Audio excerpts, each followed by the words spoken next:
Hello students, हम लोगों का प्री यूपी कैटेट 2026 इसमें आप सभी का स्वागत है। तो बच्चों, आज हम लोग एक पेपर डिस्कस करने जा रहे हैं। तो क्वेश्चन हम लोग स्टार्ट करते हैं। हमारा फर्स्ट क्वेश्चन है, if set a equal to 1, 2, 3 and set b equal to 4, 5, then what is a union b? तो हम लोगों को a यूनियन b जो है फाइंड करना है। तो हम सभी लोग जानते हैं कि यूनियन में जब हमको दो सेट दिए होते हैं तो उसमें हम लोग कॉमन एंड नॉन कॉमन दोनों एलिमेंट्स को सेलेक्ट करते हैं। Union means at least in one. जैसा कि आप देख रहे हो, सेट ए में हमारे ये 3 एलिमेंट हैं, सेट बी में हमारे ये 3 एलिमेंट हैं। तो हमारा जो ए यूनियन बी हो जाएगा बच्चों 1, 2, 3। अब 3 बी में भी है, कॉमन है, सेलेक्ट हो चुका है। फिर 4 एंड 5 ये हमारे सेट बी में है। तो जैसा कि मैंने कहा कि union means at least in one.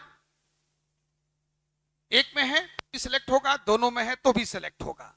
तो इस तरह से हमारा बच्चों यहां पर जो सेकंड ऑप्शन है वो ऑप्शन हम लोगों का करेक्ट हो जाएगा। चलिए चलते हैं नेक्स्ट क्वेश्चन की ओर, जिसमें उसने पूछा है what is the value of i to the power 4k plus 2 where k is an integer। तो बच्चों i to the power 4k plus 2 ये हमारा स्टैंडर्ड इमेजिनरी नंबर i होता है। तो इसका वैल्यू के लिए हम लोग इसको इस तरह से ब्रेक कर लेते हैं।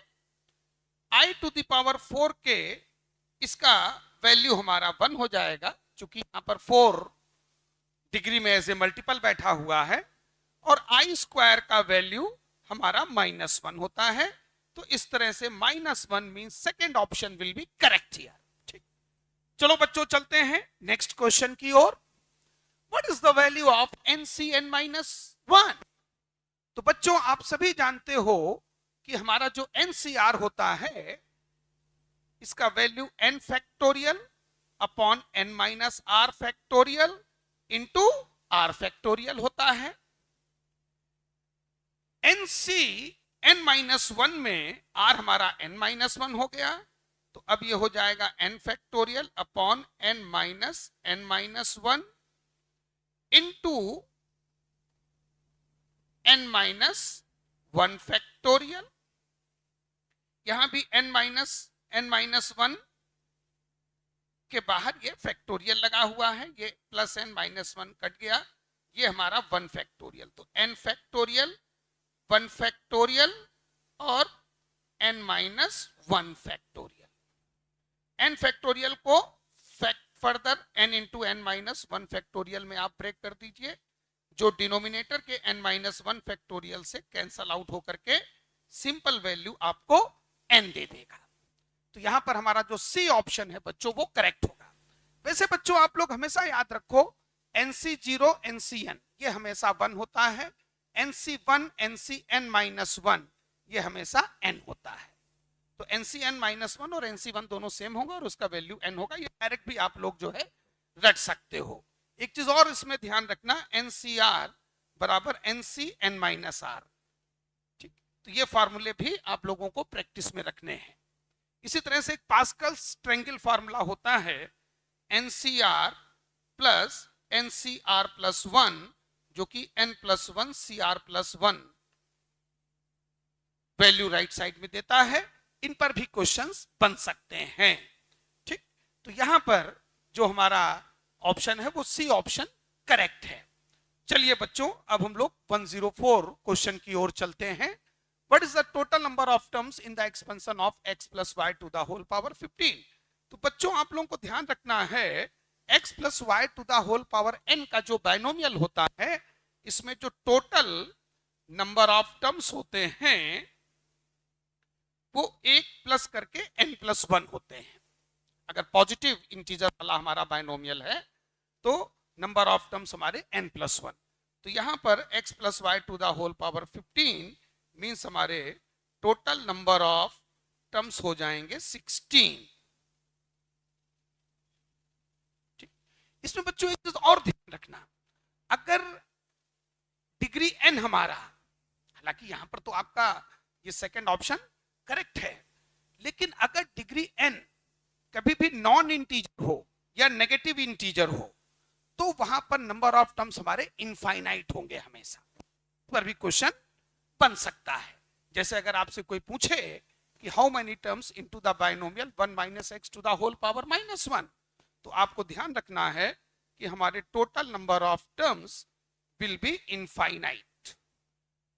लेकिन वो तब होगा जब n हमारा, जो डिग्री n हमारा है वो नॉन इंटीजर या p/q के फॉर्म में हो, तो फिर आपको इनफाइनाइट टिक मारना है। ठीक है, तो चलिए फिलहाल तो यहां पर सेकंड ऑप्शन है, यहां तो कोई डाउट वाली बात ही नहीं थी, आप डायरेक्ट टिक कर सकते थे।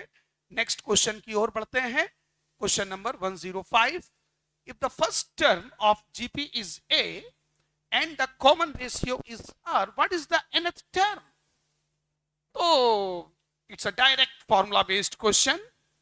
बच्चों आपको सीधा सीधा जीपी का nth टर्म उसने जो है पूछा हुआ है, और यहां पर हमारा जो nth टर्म होगा a into r to the power n-1, तो C option will be correct here.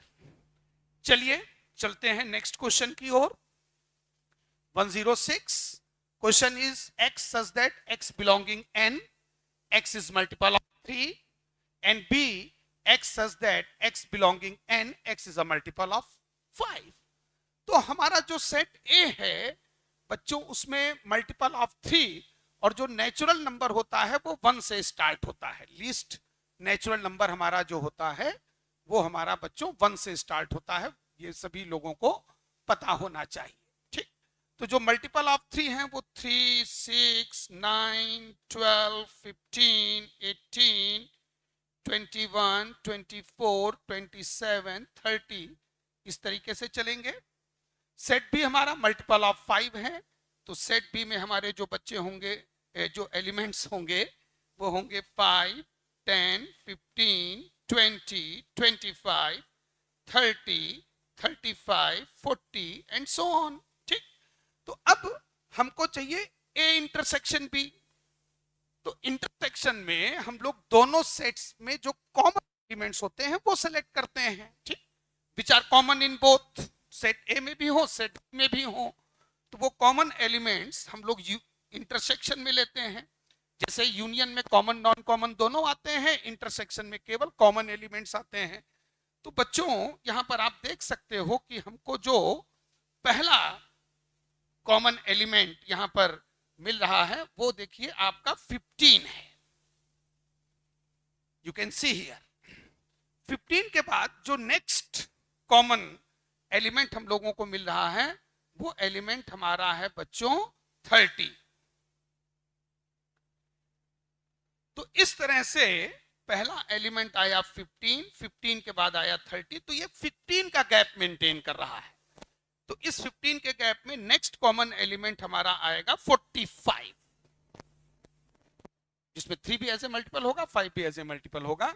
तो इस तरह से हमारा जो ए ऑप्शन है वो बच्चों यहां पर करेक्ट हो जाएगा। ठीक, चलिए चलते हैं नेक्स्ट क्वेश्चन की ओर। अब हमारा क्वेश्चन है what is the domain of the function f(x = 1/√x² - 5x + 6। तो बच्चों सभी जानते हो कि inside the square root number can never be negative, और अगर वो स्क्वायर रूट डिनोमिनेटर में है तो फिर नॉन जीरो पॉजिटिव होगा। तो इस तरह से ये जो पोर्शन हमारा है, हमारा ये जो पोर्शन है जो स्क्वायर रूट के अंदर वाला पोर्शन है बच्चों, ठीक, इसको हमको पॉजिटिव करना होगा, नॉन जीरो भी करना होगा। वैसे स्क्वायर रूट के अंदर अगर स्क्वायर रूट न्यूमरेटर में है तो वहां पर greater than are equal to 0 लगता है। ठीक, जो फंडे की अगर हम बात करें तो अगर 1 y = √x है तो x greater than are equal to square root अगर बच्चों हमारा डिनोमिनेटर आ जाता है तो x is strictly greater than 0। तो इस तरह से ये जो x square minus 5x plus 6 है, ये हमारा जो है स्ट्रिक्टली ग्रेटर देन 0 होगा। इसके फैक्टर्स कर लीजिए। फैक्टर तो भाई तुम लोगों के मजबूत रहे हैं, x minus 2 x minus 3 greater than 0। ठीक, अब चूंकि ये 1 डिग्री से ऊपर का इनइक्वालिटी है, तो आप सभी लोग जानते हो कि यहां पर वेवी कर्व मेथड हम लोग यूज कर लेंगे। ग्रेटर देन 0 में हमको पॉजिटिव रीजन ले लेना होगा, तो माइनस इंफिनिटी से 2 यूनियन 3 टू इंफिनिटी। तो इस तरह से सी ऑप्शन को यहां पर लॉक किया जाए। चलिए बच्चों नेक्स्ट क्वेश्चन की ओर चलते हैं। F x equal to x upon 1 plus x square का परिसर, परिसर मींस रेंज। रेंज क्या होता है? y की पॉसिबल वैल्यूज। जैसे अभी प्रीवियस क्वेश्चन में हम लोगों को डोमेन निकालना था, तो बच्चों y बराबर f ऑफ x में आपको सभी पता होना चाहिए जो x हमारा होता है वो डोमेन होता है, जो हमारा है वो रेंज होता है। डोमेन मींस अगर प्रैक्टिकल एस्पेक्ट पे जाओ तो इनपुट, रेंज आउटपुट। तो ये जो पूरा function, function means machine, machine, machine क्या होता है? इनपुट आउटपुट प्रोसेस पे काम करता है। और ये जो किसी भी मशीन के जो इनपुट होते हैं वो प्री डिफाइन होते हैं, फिक्स होते हैं। जैसे डेली लाइफ में भी आपने देखा होगा कि अगर कोई फोटोकॉपी का मशीन है तो उसका एक प्री डिफाइन इनपुट होगा। ये नहीं कि किसी भी मशीन में जो चाहो वो इनपुट कर दो, ठीक है? तो वही चीज मैथ में फंक्शन में है। हर एक फंक्शन का अपना एक प्री डिफाइंड इनपुट होता है और इन आउटपुट है वो इनपुट पे डिपेंड करता है। तो अब हम लोगों को रेंज निकालना है, मींस आउटपुट। तो चलो ये बच्चों हमारा फंक्शन है y equal to x upon 1 plus x square. y into 1 plus x square equal to x, y plus y x square minus x equal to 0। Actual में रेंज में करते क्या है ये थोड़ा सा जान लेना जरूरी है। रेंज जब भी हम लोग निकालते हैं तो x as a function of y पहले बना लेते हैं। डोमेन गिवन फॉर्म पे निकलता है, जैसा दिया होता है उसी पे निकलता है। डोमेन निकालते समय आप लोग ध्यान रखना, no formula, no simplification, no cancellation. Domain जैसा दिया है उसी पे चेक होता है।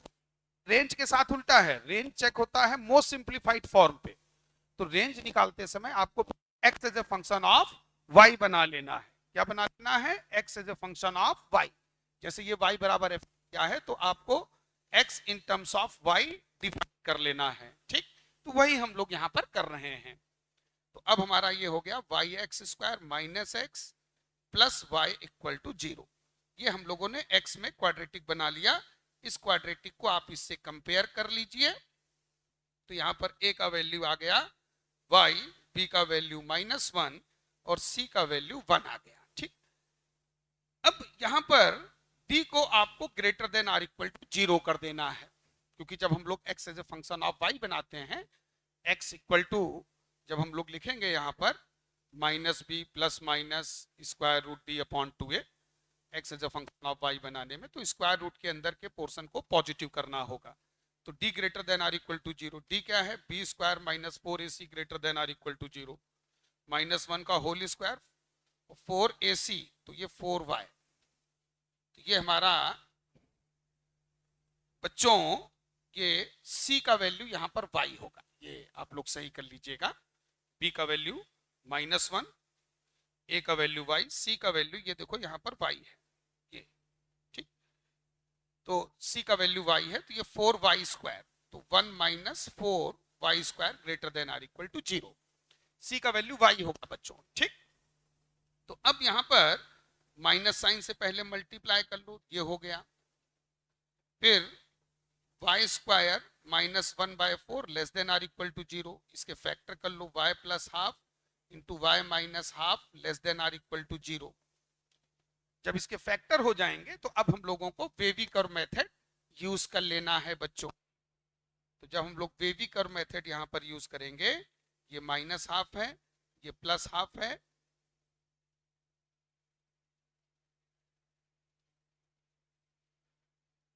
ये हमारा जो है माइनस हाफ है, ये प्लस हाफ है। ठीक, प्लस माइनस प्लस।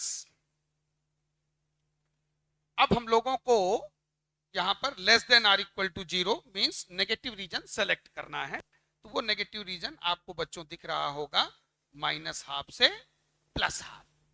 तो इस तरह से ये सी ऑप्शन जो है वो हमारा यहां पर करेक्ट हो जाएगा। ठीक, तो थोड़ा सा इन दोनों क्वेश्चन के साथ मैंने आप लोगों को डोमेन रेंज का कॉन्सेप्ट भी समझाया।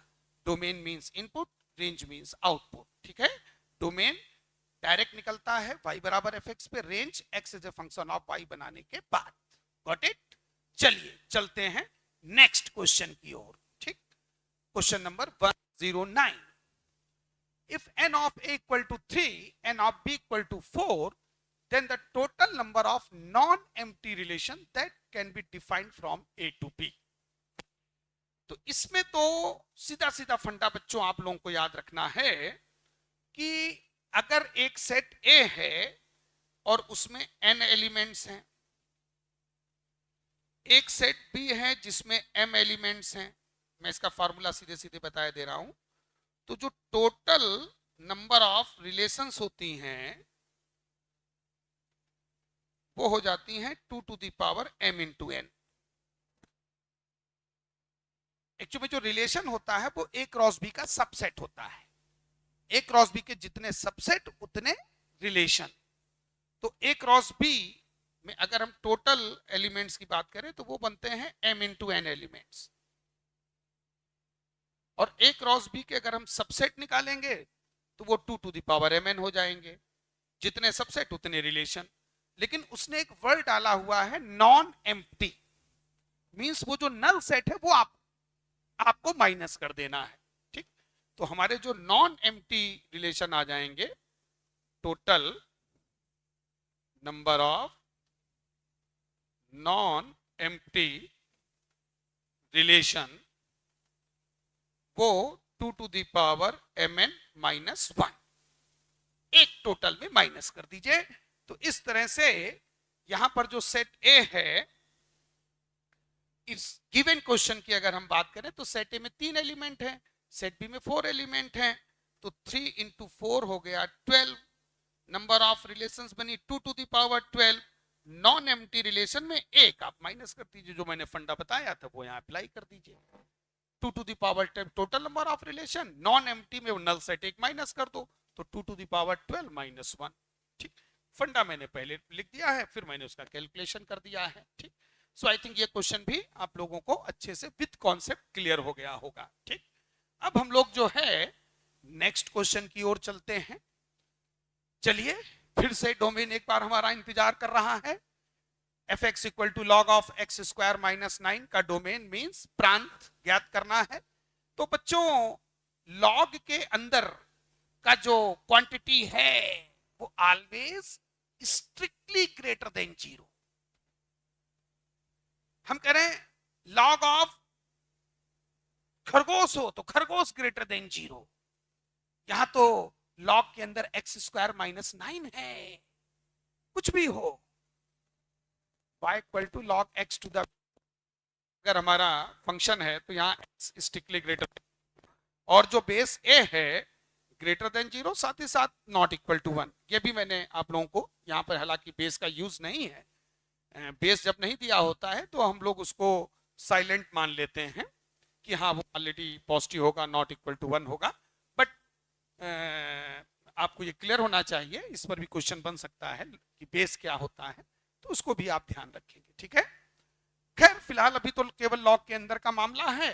तो इस क्वेश्चन पे जहां तक आते हैं तो लॉग के अंदर एक्स स्क्वायर माइनस 9 है, उसको उड़ा के पॉजिटिव कर दीजिए, x plus 3 x minus 3 greater than 0 कर दीजिए, क्योंकि डोमेन तो गिवन फॉर्म पे बच्चों चेक होता है। एक्स प्लस 3 माइनस 3 पे 0 होगा, एक्स माइनस 3 3 पे 0 होगा, प्लस माइनस प्लस। और चूंकि पॉजिटिव रीजन चाहिए तो ग्राफ बोल रहा है, ग्राफ की आवाज सुनिए।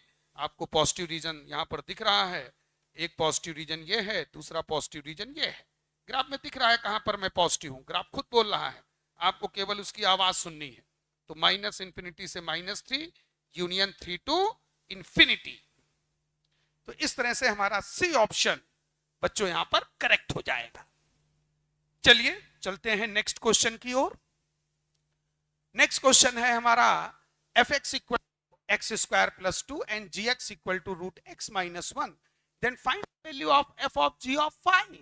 Okay, composite function.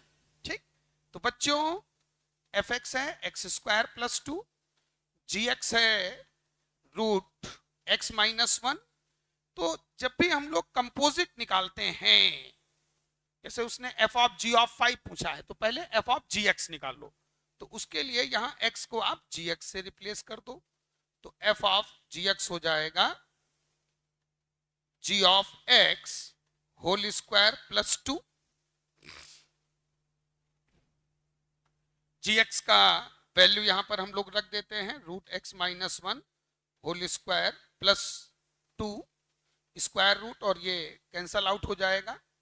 तो हमारा जो f ऑफ gx है ये स्क्वायर और स्क्वायर रूट कटने के बाद x माइनस 1 प्लस 2, तो x प्लस 1 आ जाएगा। फिर हमने यहां पर x इक्वल टू 5 रख देना है। तो जैसे ही हम x इक्वल टू 5 रखेंगे तो जो f ऑफ g ऑफ 5 है वो 5 प्लस 1 मीन 6। तो आप देख सकते हैं पहले हमने f ऑफ gx निकालना है, यहां gx का होल स्क्वायर प्लस 2, gx का वैल्यू रूट एक्स माइनस 1 रखा, square square root cancel out हो गया, x minus 1 plus 2 means finally add होकर के x प्लस 1, x का वैल्यू 5 रख दिया, f of g of 5। Second option will be correct here. यहां पर बच्चों हमारा जो सेकंड ऑप्शन है वो करेक्ट हो जाएगा। ठीक, चलिए अब हम लोग चलते हैं नेक्स्ट क्वेश्चन की ओर। हमारा नेक्स्ट क्वेश्चन है if a and b are two sets such that n of a equal to 17, n of b equal to 23, n of a union b equal to 38, then the value of n of a intersection b. So I think it's simple question, direct formula based. n of a union b, n of a, n of b ये तीनों दिए हुए हैं और simple a intersection b निकालना है। तो इसका फार्मूला आप सभी लोग जानते हो कि हमारा जो n of a union b है वो n of a plus n of b minus n of a intersection b होता है।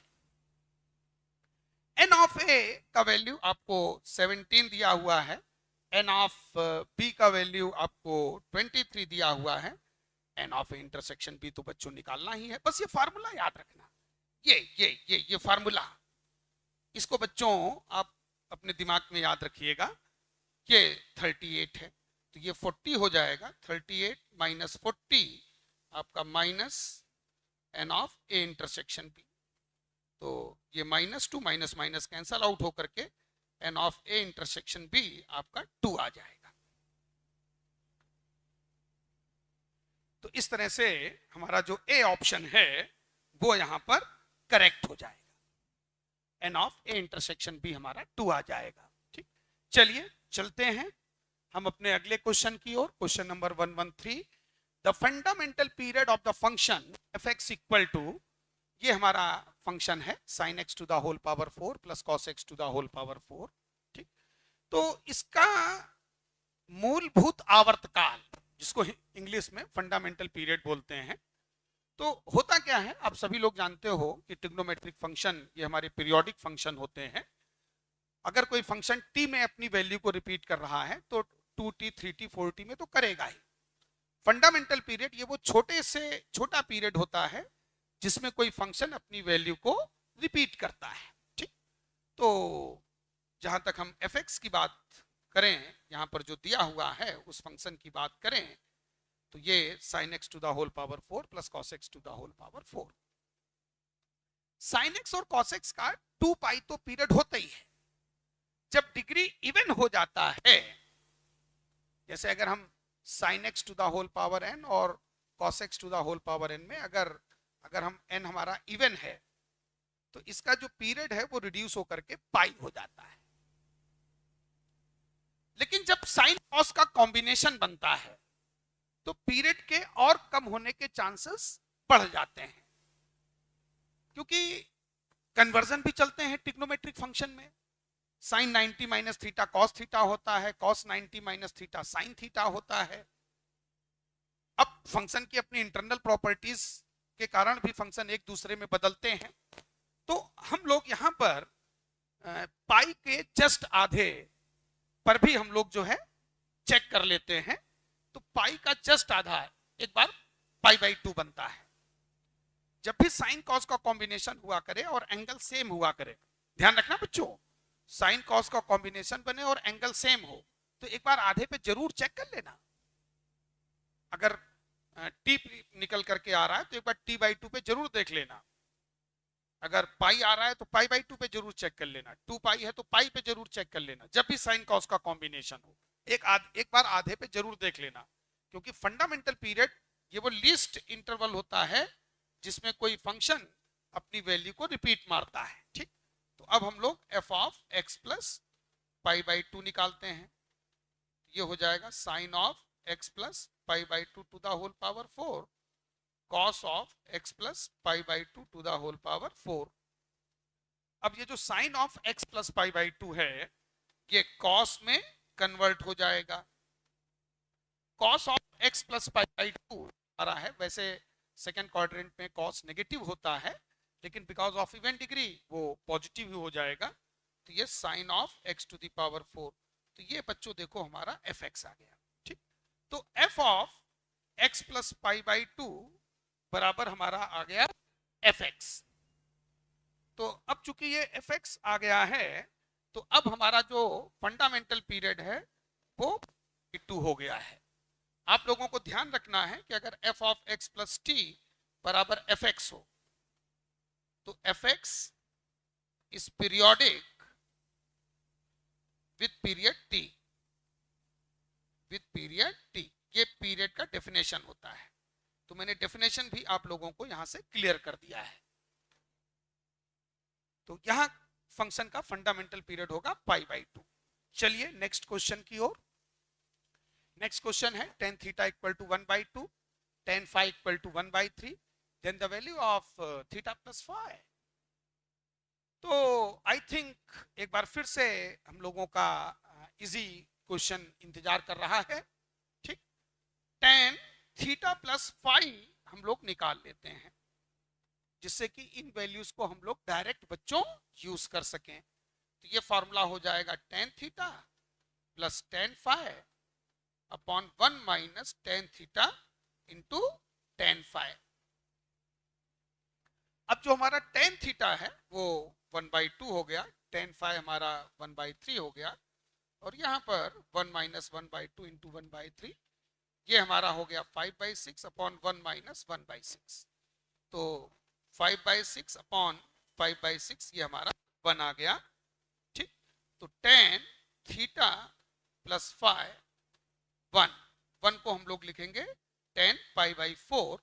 तो हमारा final answer theta plus phi equal to आ जाएगा पाई बाय 4।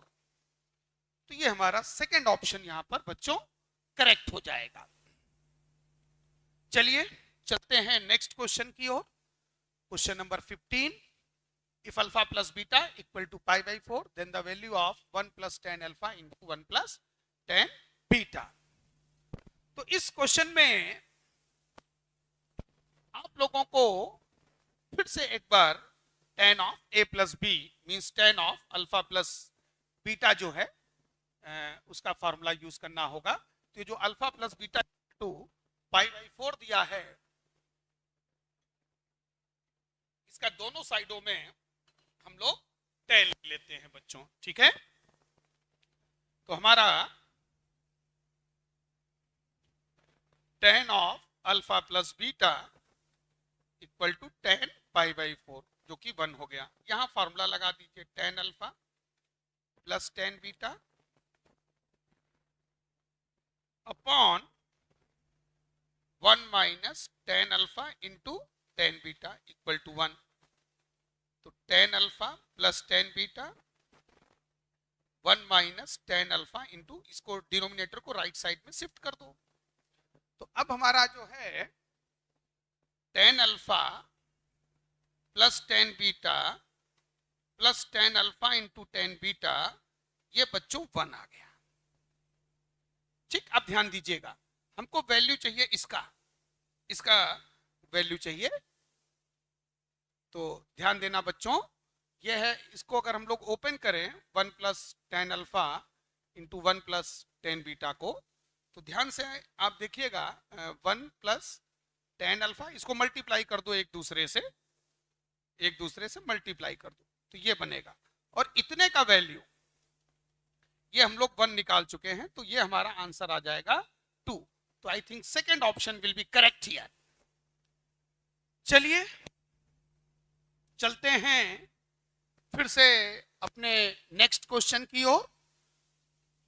अब हमारा क्वेश्चन है बच्चों, find the maximum value of 3 sin x plus 4 cos x plus 5। तो इसमें एक जड़ी बूटी मैं दूंगा तुम लोगों को, वो जड़ी बूटी बस तुम लोगों को याद रखनी है बच्चों, और जड़ी बूटी है, कहीं पर भी अगर a sin x plus b cos x, बीच में चाहे प्लस का साइन हो या माइनस का साइन हो, दोनों के बीच में इसका जो रेंज होता है वो माइनस रूट ए स्क्वायर प्लस बी स्क्वायर से प्लस रूट ए स्क्वायर प्लस बी स्क्वायर के बीच होता है। ये जड़ी बूटी बस बच्चों तुम अपने दिमाग में सेट कर लो, फिर देखो 1 लाइन में आंसर। ठीक, अब तुम्हारा ये है बच्चों 3 sin x plus 4 cos x। तो ऊपर दिए गए फंडे से अगर आप कंपेयर करोगे तो a का वैल्यू 3 है, b का वैल्यू 4 है, तो हमारा जो a square plus b square बना वो हो गया 9 प्लस 16 मीन्स 25। अगर हम इसका रूट ले लेते हैं तो बच्चों ये बनता है 5, ये बनता है 5। ठीक, ये हमारा बनता है 5। तो अब ये फार्मूला अगर हम लोग यहां पर ओपन करें तो उसी के नेगेटिव से पॉजिटिव तक आप चले जाओ। अब इस 5 को पूरी इनइक्वालिटी में ऐड कर देते हैं, तो -5 प्लस 5, इधर 3 cos x plus 3 sin x plus 4 cos x,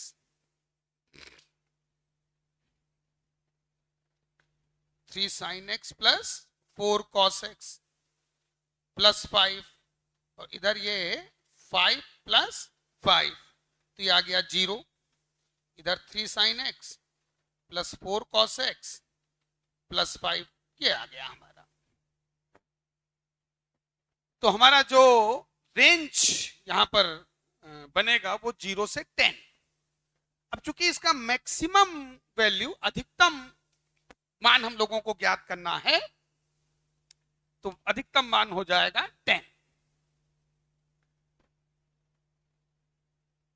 तो इस पूरी UP CATET Tiwari agriculture academy में आप सभी का स्वागत है। इस टेस्ट के थ्रू 17 तारीख को आप लोगों की अच्छी प्रैक्टिस हो सके, तो हमारे तिवारी सर ने विशेष अनुरोध मुझसे किया कि सर आप आईटी जेईई मेंस और एडवांस में तो बच्चों को अच्छे से गाइड कर ही रहे हैं काकादेव कानपुर में, कुछ हमारे बच्चों को भी जो है विशेष मार्गदर्शन और क्वेश्चंस की कुछ टिप्स डिस्कशन के साथ दीजिए। तो आज की इस लाइव क्लास में मैं आप लोगों से जुड़ा हुआ हूं। चलिए चलते हैं नेक्स्ट क्लास की ओर, और अब हम लोग आते हैं क्वेश्चन नंबर 117 पर। If z equal to 1 plus I upon 1 minus I, then the multiplication inverse of z, ये जो गुणात्मक प्रतिलोम होता है z का, इसी को मल्टीप्लिकेटिव इनवर्स बोलते हैं। z का जो प्रतिलोम होता है, गुणात्मक प्रतिलोम, वो 1 by z means z to the power -1, जो यहां मेंशन भी है। तो हम लोग क्या करते हैं कि पहले 1 by z निकाल लेते हैं। z हमको दिया हुआ है 1 प्लस आई अपॉन 1 माइनस आई, तो 1 माइनस आई अपॉन 1 प्लस आई। अब इसका कंप्लीट वैल्यू निकालने के लिए हम लोगों को जो डिनोमिनेटर में 1 प्लस आई है उसके कॉन्जुगेट से मल्टीप्लाई डिवाइड करना होगा। हालांकि 1 बाई जेड आ चुका है, लेकिन उसका फुल्ली सिंप्लीफिकेशन करने के लिए 1 माइनस आई से मल्टीप्लाई डिवाइड कर दो, तो ऊपर ये होल स्क्वायर हो जाएगा और डिनोमिनेटर में 1 प्लस आई 1 माइनस आई हो जाएगा। ठीक, कॉम्प्लेक्स में हमेशा बच्चों याद रखना x plus i into x minus i y का जहां भी कॉम्बिनेशन बने तो इसका value x square plus y square होता है। ठीक, तो अब आप लोगों को इसका फुल वैल्यू निकाल करके इधर होल स्क्वायर को भी ओपन कर लो, 1 प्लस आई 1 का स्क्वायर 1 और इधर माइनस 2 आई अपॉन 1 प्लस 1, क्योंकि मैंने कहा x square plus y square, यहाँ एक्स है 1 और 1 इंटू आई, वाई है 1, जैसे 1 प्लस आई, इसको अगर हम लोग x प्लस आई वाई से कंपेयर करेंगे तो x भी 1 है और y भी 1 है। ठीक, तो x square plus y square 1 square plus 1 square, तो वो 1 प्लस 1 हो गया। ठीक, अब आई स्क्वायर माइनस 1 हो गया, माइनस 2 आई अपॉन 2, ये तो कैंसल आउट हो गया, ये 2 2 कट के माइनस आई हमारा आंसर आ जाएगा। सेकंड ऑप्शन को लॉक कर दीजिए, minus I will be the correct answer. देख लीजिए सॉल्यूशन आपके सामने है। चलते हैं नेक्स्ट क्वेश्चन की ओर। नेक्स्ट क्वेश्चन है the modulus and principal argument of the complex number -1 minus root 3i। तो बच्चों यहां पर -1 माइनस रूट 3i का मापांक और कोणांक ये निकालना है। ठीक, तो आप लोग याद रखो जब भी हमारा z equal to x plus i y हो तो इसका जो मॉड होता है इसी को मापांक बोलते हैं। तो जो मॉड ऑफ z होता है उसका formula x square y square होता है। ठीक है, और जो थीटा होता है वो हम अल्फा के थ्रू निकालते हैं। ठीक, थीटा कभी डायरेक्ट ना निकाला करो, पहले फर्स्ट फाइंड अल्फा। तो अल्फा होता है tan inverse mod of y upon x, और फिर क्वाड्रेंट किया करो। अगर फर्स्ट क्वाड्रेंट में है तो थीटा बराबर अल्फा, सेकंड में है तो पाई माइनस अल्फा, थर्ड में है तो पाई प्लस अल्फा, इसे थीटा कभी गलत नहीं होता है। फोर्थ में है तो 2 पाई माइनस अल्फा, या अगर क्लॉकवाइज चलोगे तो माइनस अल्फा। तो यहां पर हम लोग पहले तो मॉड जेड निकाल लेते हैं। तो ध्यान देंगे बच्चों, हमारा जो x का वैल्यू है वो यहां पर -1 है और y का वैल्यू -√3 है। ठीक, तो जो मॉड जेड होगा √x square plus y square, तो -1 का होल स्क्वायर माइनस √3 का होल स्क्वायर, तो 1 प्लस 3, तो ये स्क्वायर रूट 4 हमारा 2 आ गया। ये 3 क्लियर अब तुम लोगों को दिख जाएगा। ये अब थीटा, ये जो प्रिंसिपल आर्गुमेंट होता है ये थीटा हमारा होता है। थीटा जो है हमारा वो प्रिंसिपल आर्गुमेंट होता है। थीटा हमारा प्रिंसिपल आर्गुमेंट होता है। तो थीटा हमेशा अल्फा के थ्रू निकालो। तो पहले अल्फा बच्चों हम लोग फाइंड कर लेते हैं। तो हमारा जो अल्फा बना tan inverse mod of y -√3 upon -1, ये कैंसल आउट हो गया। tan इनवर्स √3, tan इनवर्स √3 हमारा हो गया π/3। अब जो कॉम्प्लेक्स नंबर है हमारा, ये जो कॉम्प्लेक्स नंबर है वो थर्ड क्वाड्रेंट में है। किस क्वाड्रेंट में है बच्चों? थर्ड क्वाड्रेंट में है। और थर्ड क्वाड्रेंट में अगर हम एंटी क्लॉकवाइज चलते हैं तो थीटा बराबर बनता है पाई प्लस अल्फा, तो पाई प्लस π/3, ये बनता है 4 π/3। बट इंटरेस्टिंग केस यहां ये है बच्चों कि 4 π/3 नहीं दिया है।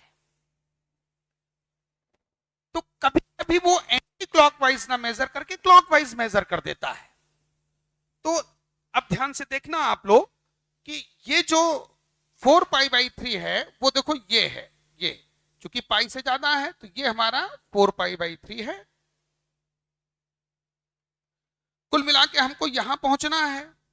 मैग्नीट्यूड हम लोग निकाल ही चुके हैं, ये हमारा कॉम्प्लेक्स नंबर z है। तो से हम लोग क्लॉकवाइज भी ऐसे चल सकते हैं, तो ये भी हमारा थीटा होता है। तो अब ध्यान से देखना, ये आप ऐसे गए हो तो 4 π/3, अगर आप पूरा मूव करते तो 2 पाई बनाते, ठीक, अब 4π/3 में अब क्लॉकवाइज चल रहे हो तो क्लॉकवाइज में जो मैग्नीट्यूड यहाँ पे बचा वो 2π/3 बचा। ऑफ रोटेशन क्लॉकवाइज होता है तो माइनस साइन मल्टीप्लाई कर देते हैं। तो एंटी क्लॉकवाइज में अगर 4π/3 बन रहा है तो क्लॉकवाइज में थीटा -2π/3 बनेगा। और क्लॉकवाइज में पहले आप मैग्नीट्यूड निकाल लो। ठीक, जैसे यहां से यहां तक का टोटल 2π। ठीक, 2π में 4π/3 माइनस कर दो तो आपका 2π माइनस 4π/3, ये पहले मैग्नीट्यूड 2π/3 बना। सेंस ऑफ रोटेशन अगर क्लॉकवाइज है तो माइनस साइन मल्टीप्लाई कर दो। माइनस साइन अपने आप में बताता है कि सेंस ऑफ रोटेशन क्लॉकवाइज है। तो यहां पर जो करेक्ट ऑप्शन होगा वो हमारा सेकंड ऑप्शन होगा। ये क्वेश्चन थोड़ा सा अच्छा लगा, जिसमें उसने 4π/3 ना देकर के क्लॉकवाइज पूछ दिया है। ठीक है, तो कई बार तुम लोग कंफ्यूज हो जाते हो, तो ये ध्यान रखना कि कभी भी आप एक्स एक्सिस या पॉजिटिव रियल एक्सिस से जब भी मूव करोगे तो आप एंटी क्लॉकवाइज भी चल सकते हो, क्लॉकवाइज भी चल सकते हो। और जब भी क्लॉकवाइज थीटा मेजर होगा तो उसके पहले माइनस साइन मल्टीप्लाई होगा, एंटी क्लॉकवाइज में पॉजिटिव होगा। ठीक है, तो ये हमारा कंप्लीट सॉल्यूशन है यहां पर बच्चों। अब हम लोग नेक्स्ट क्वेश्चन की ओर चलते हैं। तो इस क्वेश्चन में उसने 1 minus omega plus omega square to the whole power 5 plus 1 plus omega minus omega to the whole power 5 का वैल्यू पूछा है। Omega cube root of unity है। तो आप लोग ये ध्यान रखें कि क्यूब रूट ऑफ यूनिटी के कुछ प्रॉपर्टीज होती हैं। एक प्रॉपर्टी होता है ओमेगा क्यूब बराबर 1 और दूसरा प्रॉपर्टी होता है 1 प्लस ओमेगा स्क्वायर बराबर 0। ये आपको आनी ही चाहिए इस टाइप के क्वेश्चन को करने के लिए। ठीक, तो अब चलिए क्वेश्चन पे आते हैं। क्वेश्चन हमारा है 1 minus omega plus omega square to the whole power 5 plus 1 plus omega minus omega square to the whole power 5। तो ये पहले 1 प्लस ओमेगा स्क्वायर। ठीक, अब इस फार्मूले को अगर हम यूज करें तो बच्चों ध्यान देना कि 1 प्लस ओमेगा स्क्वायर बराबर माइनस ओमेगा और 1 plus omega equal to minus omega square. ठीक, ये जहां जरूरत पड़े हम यूज कर सकते हैं। तो 1 प्लस ओमेगा स्क्वायर हो गया माइनस ओमेगा, एक ये माइनस ओमेगा पहले से है, 1 plus omega minus omega square, ठीक, टू द होल पावर 5। तो minus 2 omega to the whole power 5 minus 2 omega square to the whole power 5।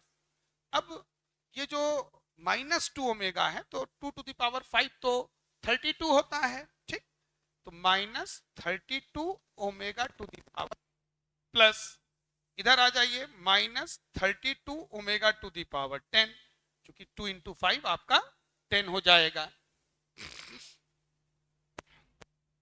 Omega cube 1 होता है, अब उसको जरा यूज कर लेते हैं।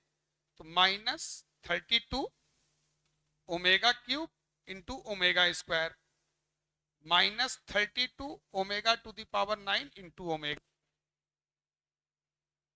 ओमेगा टू द पावर 10 को ओमेगा टू द पावर 9, जिसमें 3 एज ए मल्टीपल दिखने लगे। ठीक, तो अब ये ओमेगा क्यूब ये 1 हो जाएगा, ओमेगा टू द पावर 9 ये 1 हो जाएगा। क्योंकि बच्चों आप सभी को पता है कि अगर ओमेगा क्यूब 1 है तो इसके जो मल्टीपल होंगे वो भी सारे 1 हो जाएंगे। ओमेगा क्यूब पे जब भी डिग्री होगा तो 1 पे डिग्री 1 ही रहेगा, कुछ भी हो। तो ये minus 32 into omega square minus 32 into omega, minus 32 आप कॉमन ले लीजिए, omega square plus omega, omega square plus omega, तो माइनस 32 और omega plus omega square minus 1। ठीक, omega plus omega square minus 1, तो ये 32 आपका जो है ए ऑप्शन यहां पर बच्चों करेक्ट हो जाएगा। तो इस क्वेश्चन में भी आई थिंक कोई खास दिक्कत नहीं है, बस ये फार्मूले बच्चों याद रखना। ओमेगा क्यूब बराबर 1, 1 प्लस ओमेगा स्क्वायर बराबर 1, और ओमेगा क्यूब अगर 1 है तो omega to the power 3n भी 1 होगा। ठीक है, इस चीज को सब लोगों को ध्यान रखना है भाई। जैसे ओमेगा टू द पावर 6 है तो omega cube to the whole power 2, अब 1 का स्क्वायर 1 ही होगा। ओमेगा टू द पावर 9 है, omega cube to the whole power 3, 1 का क्यूब 1 ही होगा। ये ठीक, खैर चलते हैं अपने अगले क्वेश्चन की ओर। तो बच्चों ये क्वेश्चन खुश हो गया। इसमें मैं आप लोगों को ऐसी ट्रिक बताऊंगा कि जिसमें पेन चलाने की जरूरत ही नहीं। जनरली तुम लोग क्या करते हो कि जेड की जगह एक्स प्लस आई वाई रखते हो, फिर दोनों तरफ स्क्वायर करते हो, फिर सॉल्व करते हो, एक पन्ने में पूरा सोल्यूशन जाता है, लेंदी प्रोसेस। ठीक, मैं तुम लोगों को एक जड़ी बूटी दे रहा हूं।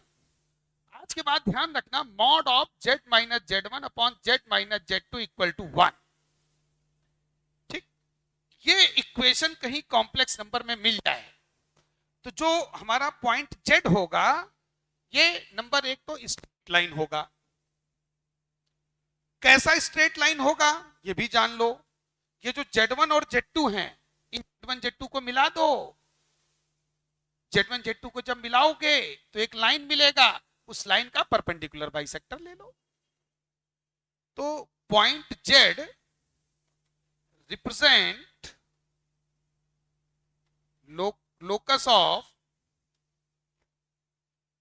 locus of straight line। अब कैसा स्ट्रेट लाइन होगा, ये Z1 Z2 के मिलाने वाले लाइन का परपेंडिकुलर बाइसेक्टर होता है। ठीक है ना, कैसा लाइन होगा वो भी लिख लो। Line is perpendicular bisector of line which passes in Z2, which passes Z1 and Z2। तो जैसे ये हमारा 2 है तो Z1 Z2 को पहले मिला दो। ठीक, फिर इसका परपेंडिकुलर बाइसेक्टर लेके ऐसे उसमें ये परपेंडिकुलर, मतलब पहले मिड पॉइंट लेके फिर परपेंडिकुलर खींच दो। तो ये जो लाइन होगा ये Z minus Z2 equal to 1 होगा। अब क्वेश्चन पे आ जाते, ये तो मैंने फंडा आप लोगों को बताया। क्वेश्चन है हमारा mod of Z minus i equal to mod of Z plus i. तो इसको आप डिनोमिनेटर मिला के इस तरीके से लिख सकते हो। तो Z1 यहाँ आई हो गया, Z2 माइनस आई हो गया। भाई इसको हम इससे जब कंपेयर करेंगे तो Z1 सीधा सीधा आई दिख रहा है, यहाँ चूंकि प्लस है तो Z2 क्या होगा, माइनस है। इस Z प्लस आई को हम लिख सकते हैं ना, इस तरीके से आप लिख सकते हो, मॉड ऑफ Z माइनस आई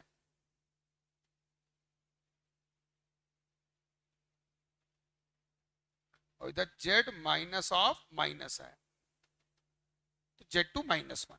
ठीक, अब कॉम्प्लेक्स प्लेन पर आते हैं।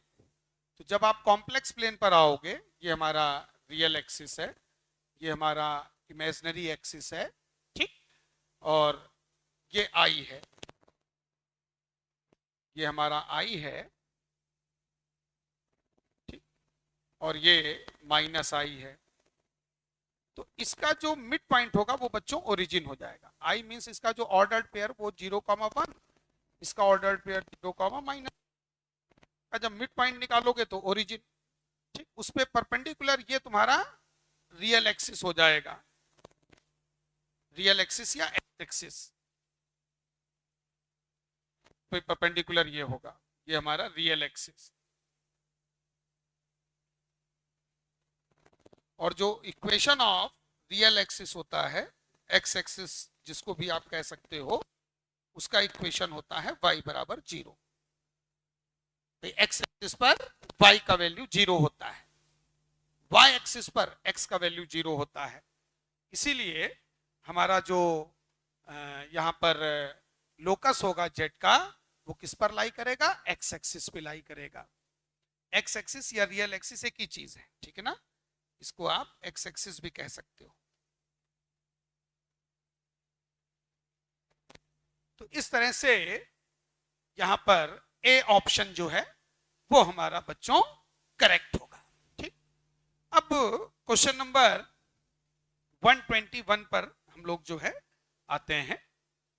तो 121 में उसने कहा है the value of sum sigma n goes 1 to 100 i to the power n। तो इसका सम हम लोगों को जो है फाइंड आउट करना है। तो sigma i to the power n, n goes 1 to 100। तो n का वैल्यू जब आप 1 यहां रखोगे तो i प्लस i square plus i cube plus i to the power 4 plus dot dot dot i to the power 100। बच्चों मैं आप लोगों को फंडे भी थोड़ा सा बताते चल रहा हूं। सीधा सीधा आंसर देने की जगह थोड़ा सा अगर आप उसका कॉन्सेप्ट भी समझते चलोगे तो वो आपके एग्जाम में कहीं ना कहीं 17th को काम आएगा। तो इसलिए उससे रिलेटेड फार्मूला कॉन्सेप्ट, ये नहीं कि जस्ट जो है केवल उसका सोल्यूशन टिक कर दिया, ठीक, उसका थोड़ा सा कॉन्सेप्ट मैं इसीलिए बताता चल रहा हूं कि जिससे आपको एग्जाम में हेल्प मिले। ठीक, तो बच्चों ये देखो एक जीपी बन रहा है, जीपी ऑफ 100 टर्म्स। तो ए यहां पर आप देख रहे होंगे कि आई है, एन का वैल्यू 100 है और जो कॉमन रेशियो है आई स्क्वायर अपॉन आई, ये आई है। जो जीपी हमारा होता है आप सभी लोग जानते हो कि a plus a r square dot dot dot to r to the power n minus 1। इसका सम का फॉर्मूला ये होता है a into r to the power n minus 1 upon r minus 1। तो इसी फॉर्मूले को यहां पर हम लोग यूज कर लेते हैं। ये है,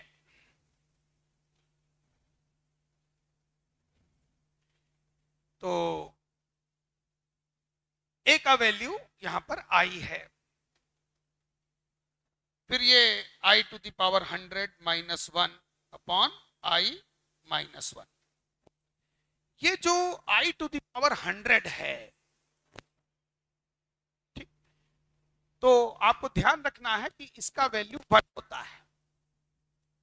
एक्चुअल में आई टू द पावर 4 अगर आपको याद हो आई स्क्वायर का होल स्क्वायर, तो माइनस 1 का स्क्वायर 1 होता है। तो जब भी यहां पर आई पे डिग्री 4 का मल्टीपल होगा, ठीक, जैसे ओमेगा पे डिग्री जब 3 का मल्टीपल था तो वैल्यू 1 होता था, वैसे आई में जब डिग्री 4 का मल्टीपल होगा तो 1 होगा। ये ध्यान रखना, ओमेगा पे डिग्री जब 3 का मल्टीपल होगा तब 1 होगा, आई पे डिग्री जब 4 का मल्टीपल होगा तब 1 होगा। ठीक है, तो जैसे ये है तो 4 to the whole power 25 into 4 100 होता है, i to the power 4 1, 1 to the power 25 1। Got it? Okay. तो देखो बच्चों जैसे ही आपने यहां पे 1 रखा तो जो न्यूमरेटर है वो आपका 0 हो गया, और न्यूमरेटर जैसे ही 0 हो जाएगा तो ओवरऑल वैल्यू भी आपका 0 हो जाएगा, ओवरऑल वैल्यू भी आपका 0 हो जाएगा। तो इसलिए यहां पर सी ऑप्शन जो है वो हमारा करेक्ट होगा। तो जीपी का सम का फार्मूला भी आप लोग नोट कर लीजिए, ठीक है, हालांकि याद होगा लेकिन एक बार रिवाइज कर लीजिए। चलिए चलते हैं नेक्स्ट क्वेश्चन की ओर। Next question, if alpha beta are the roots of x square plus x plus 1 बराबर 0, then alpha to the power 2026 plus beta to the power 2026 is equal to। तो बच्चों ये जो इक्वेशन है x square plus x plus 1, भाई मुझे तो इसके फैक्टर डायरेक्ट रटे हुए हैं, ओमेगा एंड ओमेगा स्क्वायर। ठीक, ओमेगा सभी लोग जानते हो कि क्यूब रूट ऑफ यूनिटी होता है, ओमेगा और ओमेगा का वैल्यू -1 प्लस आई रूट 3/2 होता है, ओमेगा स्क्वायर -1। थोड़ा सा रिवाइज कराए दे रहा हूं, ठीक है, हालांकि अल्फा बीटा ओमेगा स्क्वायर है, लेकिन चलो ओमेगा और ओमेगा स्क्वायर का वैल्यू भी याद कर लो। भाई जैसे ये क्वाड्रेटिक है तो बच्चों ए भी 1 है, बी भी 1 है, ए बी सी तीनों हमारे एक्स होता है, Shridharacharya minus b plus minus -4ac। जिन लोगों को क्यूब रूट ऑफ यूनिटी नहीं पता है तो सॉल्व करके भी बताए दे रहा हूं। तो ये -1 प्लस माइनस स्क्वायर रूट -3/2, और जब भी ये रूट -3 होता है तो इसको हम लोग √3 इंटू आई लिखते हैं अपॉन 2। ये x की वैल्यूज आई। अब इसी में देखो जो प्लस वाला ये है, माइनस वाला ये है, ठीक। तो अब चूंकि अल्फा बीटा उसने रूट्स दे रखे हैं, तो ये जो ओमेगा है ये तुम्हारा अल्फा हो गया और ये तुम्हारा बीटा हो गया। तो हमारे जो रूट्स हो गए वो ओमेगा और अल्फा हो गया ओमेगा स्क्वायर, बीटा हो गया अल्फा हो गया ओमेगा, बीटा हो गया ओमेगा स्क्वायर। तो ये जो वैल्यू वो हम लोग यहाँ पर यूज कर लेते हैं क्योंकि हमको इसी की वैल्यू चाहिए, ठीक। तो alpha to the power 2026 plus beta to the power 2026, तो omega to the power 2026 plus omega square to the whole power 2026, ठीक। अब इसको आप लिख लो ओमेगा टू द पावर 2025। ये 2025 क्यों था? क्योंकि 2025 को अगर हम 3 से डिवाइड करें, लोग जब भी ओमेगा पे डिग्री होती है तो वो 3 पे का मल्टीपल या उसके आसपास जाने की कोशिश करते हैं। आई पे जब भी डिग्री होता है तो 4 का मल्टीपल या उसके आसपास जाने की कोशिश करते हैं, ठीक। तो यहाँ पर 2025/3, तो आप देखिए ये आपका कंप्लीट डिविजिबल हो रहा है। 3 से जब डिवाइड किया तो 20/3 ये 18 हो गया, फिर 22 और ये 50 ये आ गया आपका, ठीक। तो 2025 ये तो कंप्लीट डिविजिबल हो गया इनटू ओमेगा, प्लस ये हो गया ओमेगा टू द पावर 4052,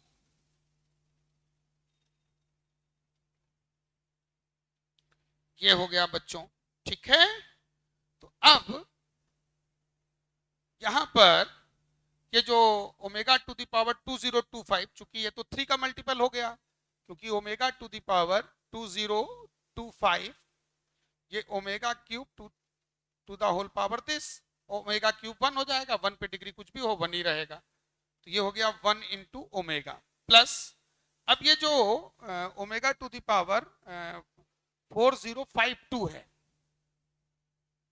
तो इसमें आप लोगों को देख लेना है कि नियरेस्ट ऐसा कौन सा नंबर है जो यहां पर सेट हो जाएगा, या इसको आप इस तरह से भी बच्चों डील कर सकते हो।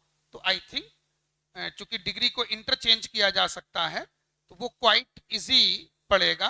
2026 को अंदर ले आओ, स्क्वायर को बाहर कर दो, क्यों उसको पूरा वैल्यू लिखा जाए, है कि नहीं।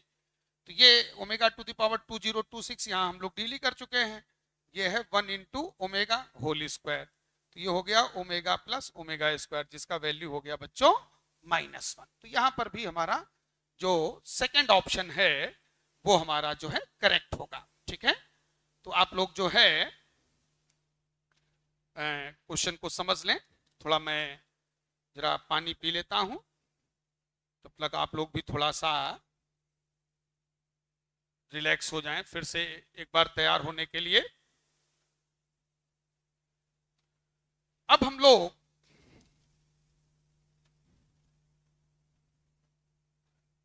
अपने नेक्स्ट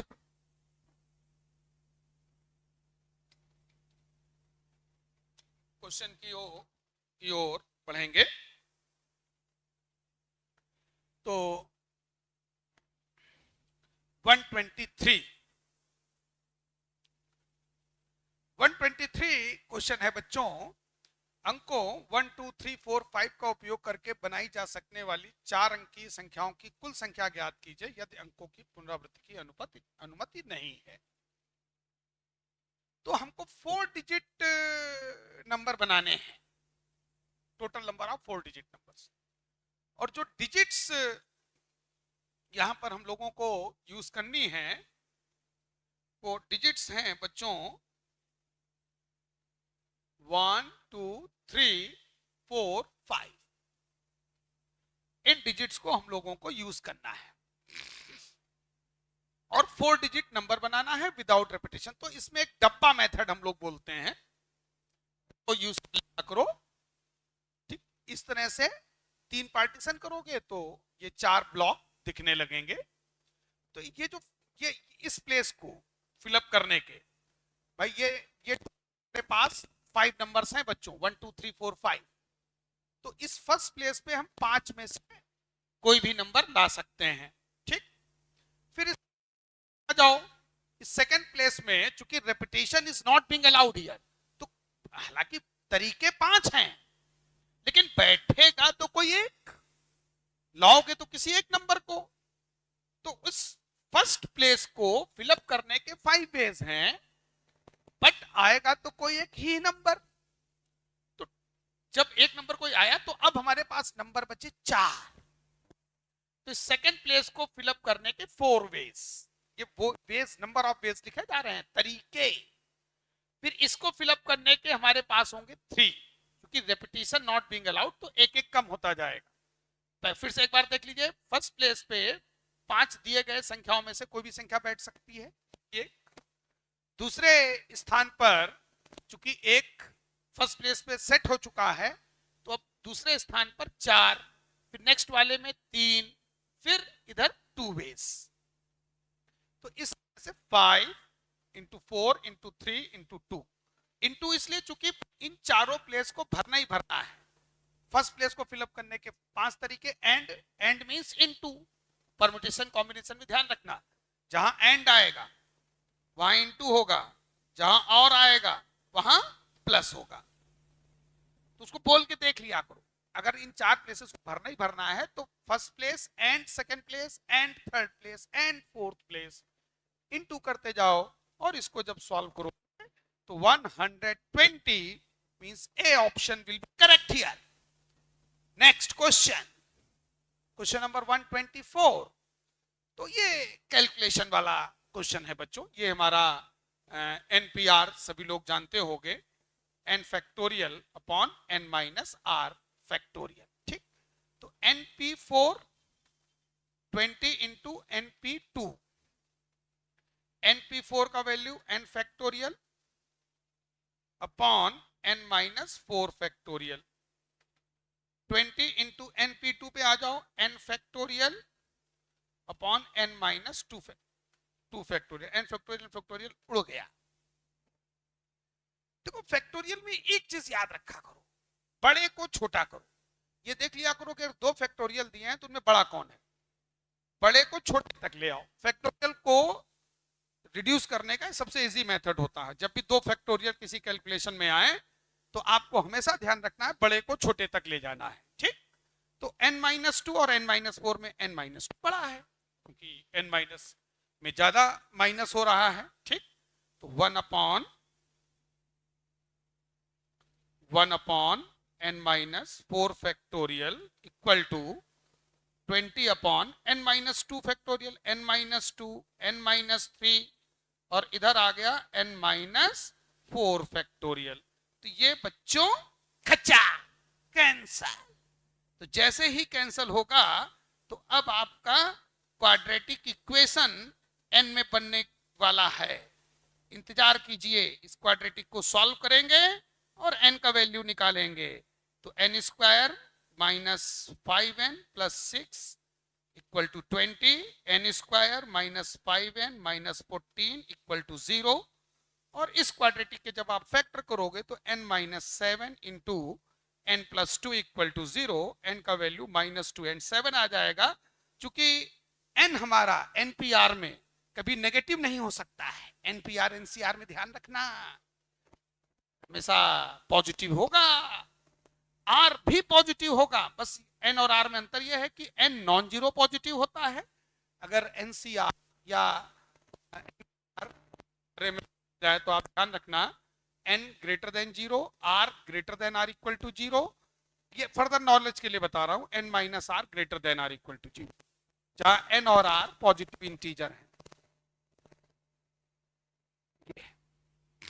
खैर 7 यहां हमारा करेक्ट आंसर है, क्योंकि n कभी भी नेगेटिव नहीं हो सकता है। सेकंड ऑप्शन को लॉक किया जाए। चलिए नेक्स्ट क्वेश्चन की ओर चलते हैं।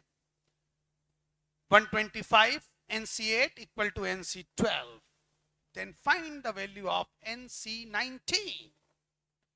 अब तुम लोग बच्चों यहां पर कई बार गलती क्या कर जाते हो, तुम कहते हो कि ये तो n बराबर n पहले से है। अरे वो तो है, अब n का वैल्यू कहां से लाएं? तो कई बार तुम लोग दोनों को फैक्टोरियल में सॉल्व करने पर चले जाते हो, वो लंबा प्रोसेस है। यहां पर पास्कल्स मिरर फार्मूला जो मैंने स्टार्टिंग में बताया था, एनसीआर बराबर एनसीएन माइनस आर, इस जड़ी बूटी का उपयोग करिए, ये जड़ी बूटी लगाइए और इस वाले NC12 को NCN-12 लिख दीजिए। फैक्टोरियल के चक्कर में मत पड़ो,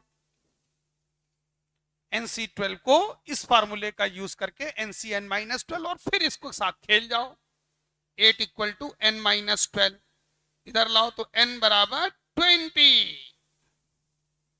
देखो बच्चों n का वैल्यू आ चुका है, अब हमको चाहिए NC19 20C, ठीक, तो 20C19 का वैल्यू आपका 20 हो जाएगा।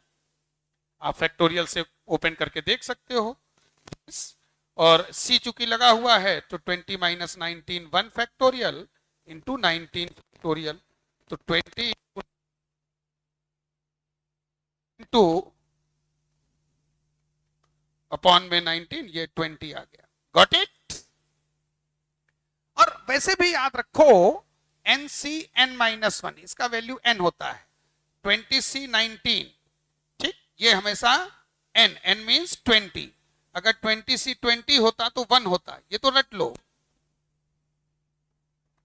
ठीक, 20C0 1 होता है, NC0 और NCN ये हमेशा 1 होते हैं, NC1 NCN-1, ये छोटी मोटी चीजें तो रट डालो, ठीक है। चलो बढ़ते हैं अपने अगले क्वेश्चन की ओर।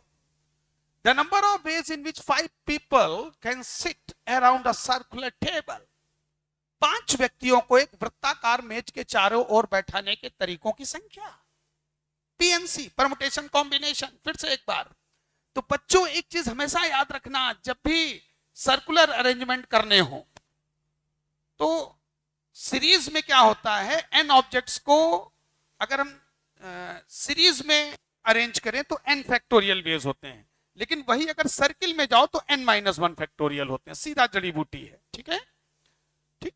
तो यहां पर circular arrangement of n person equal to n-1 factorial. यहीं पर अगर सीरीज में अरेंजमेंट होता, लाइन में, सीधी लाइन में n पर्सन को अरेंज करना होता तो n फैक्टोरियल वेज होते।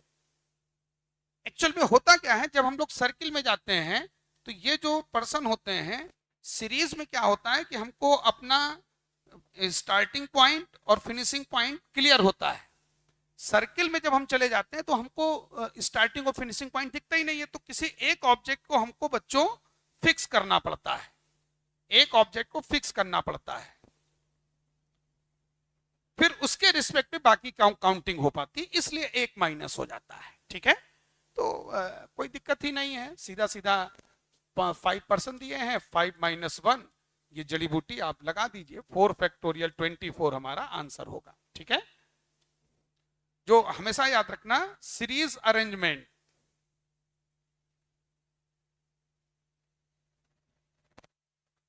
ऑफ n ऑब्जेक्ट्स, इसके n फैक्टोरियल वेज होंगे, और कभी भी अगर सर्कुलर अरेंजमेंट करने हो तो ऑफ n ऑब्जेक्ट्स, ठीक है। तो सीधा सीधा n-1 फैक्टोरियल, सीधा फॉर्मूला याद रखो, फिनिश, तुरंत उड़ा दो, ठीक है, तुरंत आप लोगों को उड़ा देना है, ठीक है, ठीक है, ठीक है। आप लोग अच्छे से चीजों को देख रहे हैं, समझ रहे हैं, और बच्चे लगातार तेजी से इंटरेस्ट ले रहे हैं, देख रहे हैं, मैंने भी देखा है। चलिए चलते हैं नेक्स्ट क्वेश्चन की ओर। नेक्स्ट क्वेश्चन अब हमारा है, how many words with or without meaning can be formed all letters of the word Delhi so that a vowel occupy even places। तो हमारे जो स्वर हैं वो सम स्थानों पर आए। दिल्ली शब्द के सभी अक्षरों को यूज करना है और इसमें जो हमारे वॉवेल हैं, वॉवेल मीन्स स्वर, वो सम स्थानों पर आए, इवन प्लेसेस पर आए। इसका कितना वर्ड बनेगा विद और विदाउट मीनिंग, ये हम लोगों को देखना है। No problem. तो बच्चों पहले ये जो दिल्ली वर्ड है, इसमें वॉवेल कौन कौन से हैं ध्यान दीजिएगा। हमारे जो टोटल इंग्लिश अल्फाबेट में वॉवेल होते हैं A, E, I, O, U, तो उस हिसाब से आपका एक ई और आई, ये दो वॉवेल हमारे पास यहां पर आ रहे हैं।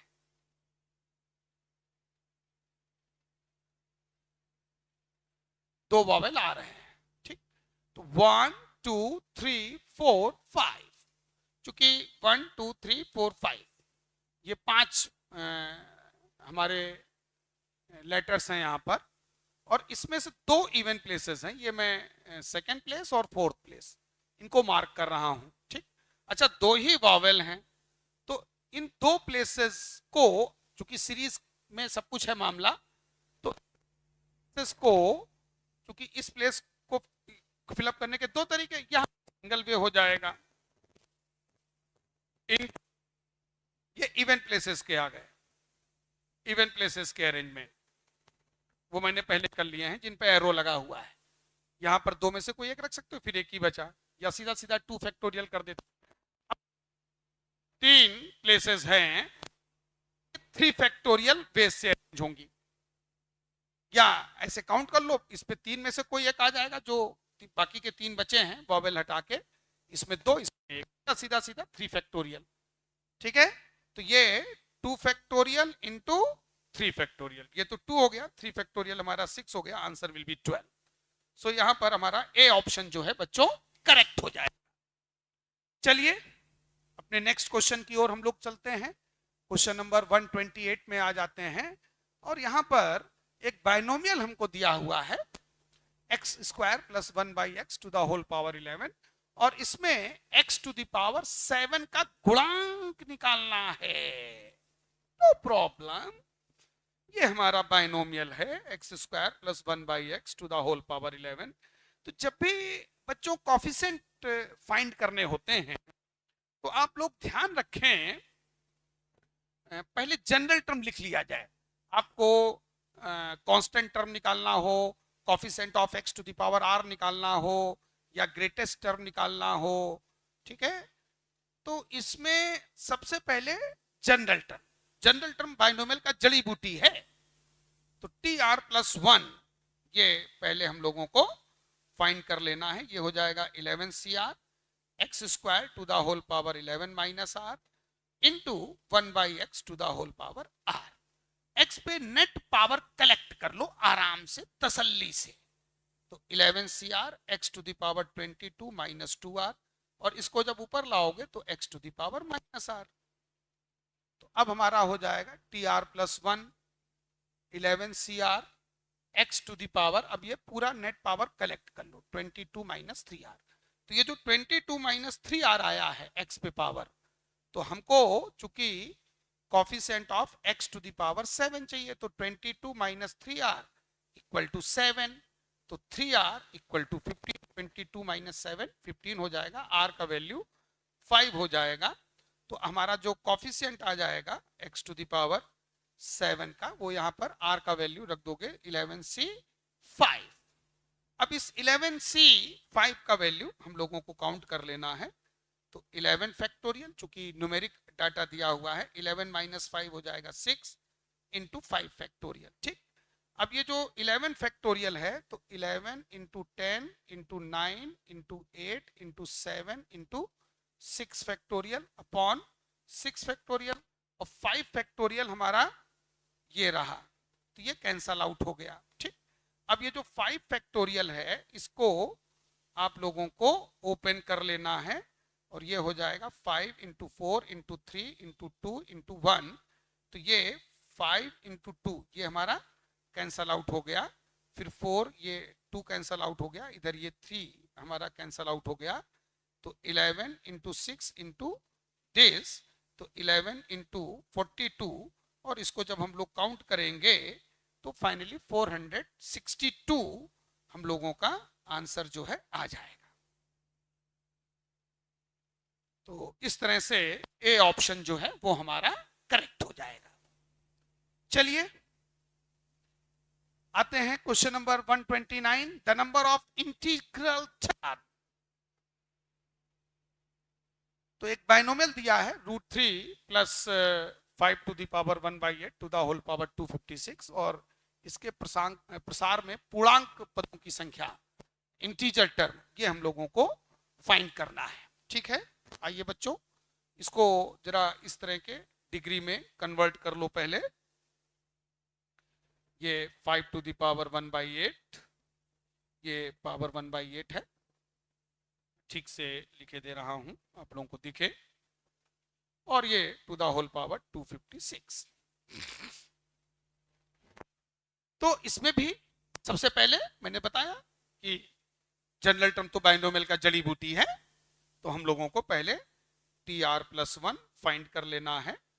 256 CR 3 to the power 1/2 to the whole power 256 minus R 5 to the power 1/8 to the whole power R। तो अब हमारा यहाँ पर जो जनरल आ जाएगा वो आ जाएगा 256 CR 3 to the power 256 minus R divided by 2, 5 to the power R/8। अब बच्चों ध्यान देते हैं, क्योंकि हमको चाहिए इंटीजर टर्म, तो ये जो 3 पे पावर है दिस, ये जो 5 पे पावर है R/8, इसको इंटीजर करना होगा। तो एक टेबल हम लोग बनाएंगे 250, ध्यान देना, फंडा सीखना, ये जैसे है। तो हम लोग 8 के मल्टीपल लेना शुरू करते हैं, कि R/8 है, जो डिग्री है उसको हम लोगों को इंटीजर करना है। Means 256 minus R is divisible by 2 and R is divisible by 8, ये लेना है। तो 8 के मल्टीपल लेना शुरू करते हैं, तो start from R equal to 0। तो जब हम लोग 0 लेंगे तो बच्चों 256 2 से ये तो होगा ही होगा, क्योंकि उस 8 के मल्टीपल ले रहे हैं, multiple of 8, take multiple of 8। तो जब 8 के मल्टीपल लोगे तो ये तो इंटीजर होगा ही। फिर 8 पे आ जाओ, 256 माइनस 8, क्योंकि इवन होगा, ये भी हो जाएगा। फिर 16 भी हमारा करेक्ट हो जाएगा। तो ये 3 टर्म से हमको आइडिया हो गया कि 0, 8, 16, 24, चूंकि अपॉन में 2 है तो इवन नंबर जब भी न्यूमरेटर में बनेगा डिविजिबल होगा। तो इस तरह से 256 सेलेक्ट होगा, क्योंकि R का वैल्यू मैक्सिमम 256 तक जाएगा। R जब खुद 256 होगा तो 256 माइनस 256 0 बन जाएगा बच्चों। ठीक है, तो ये 256 तक जो है जाएगा। तो अब इसमें तुमको देख लेना है कि हमारे टोटल कितने नंबर हैं। तो चूंकि ये AP है, तो AP में जो nth टर्म का फार्मूला होता है वो हम लोग यहाँ लगा देते हैं। तो ये nth टर्म है 256, फर्स्ट टर्म है 0, कॉमन डिफरेंस है 8। ठीक, तो 256 अपॉन 8 इक्वल टू n-1, ये अपॉन में 8 है हमारा। ठीक, तो ये आप लोगों को सॉल्व कर लेना है। तो ये 32 बनेगा, n-1 32 आ रहा है, n का वैल्यू 33 आ जाएगा। तो इस तरह से हमारा ये जो सेकंड ऑप्शन है वो बच्चों यहां पर करेक्ट हो जाएगा।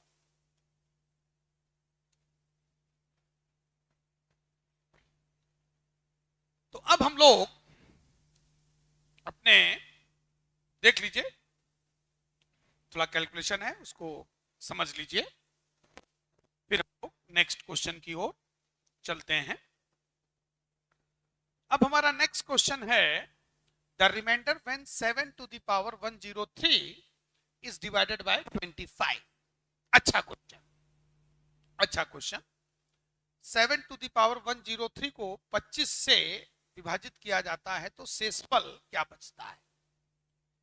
ठीक है बच्चों, 7 टू द पावर 103, इसमें किया क्या करो, बाइनोमियल को यूज किया करो। अब 7 इंटू 7 टू द पावर 102, फिर 7 square to the whole power 51, 102 2 into 51 होता है। 7 स्क्वायर 49 हो जाएगा, 49 को हम लोग 50 माइनस 1 लिखेंगे, ये बन गया। अब ध्यान देना बच्चों, इस 50 माइनस 1 बाइनोमियल को अगर हम लोग ओपन करें तो 51 C0 50 to the power 51 minus 50 to the power 50 plus फिर 50, चूंकि 50 पे डिग्री एक एक कम होते होते 51 C50 means second last term पर आओगे, अंत से दूसरे पद पे आओगे तो ये हो जाएगा, और 51 C51 हमारा लास्ट हो जाएगा। ये बाइनोमियल हम लोगों ने ओपन किया है। अब इसमें लास्ट वाला माइनस होगा, क्योंकि तुम देख रहे होगे कि जब बीच में माइनस होता है तो सीरीज अल्टरनेट प्लस माइनस जाता है। ठीक, अब अगर हम लोग यहां पर यहां से लेकर के यहां तक की बात करें, देखो 50 to the power 51 50 to the power 50 और ये सेकंड लास्ट में 50, x minus 1 to the whole power n का जो बाइनोमियल होता है nc0 x to the power n minus nc1 x to the power n minus 1, इस तरीके से चलते चलते लास्ट वाला यहां तक जाता है -1 to the power n ncn। तो ये चूंकि सब में 50 है तो ये डिविजिबल बाय 50, 50 से डिविजिबल है, सो आल्सो डिविजिबल बाय 25, तो ये 25 से भी डिविजिबल होगा।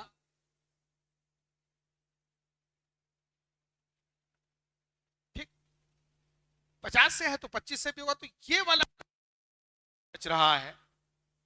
अच्छा, NCN ये हमेशा 1 होता है, पहले भी तुम लोगों को बता चुका हूं कि NCN का वैल्यू 1 होता है।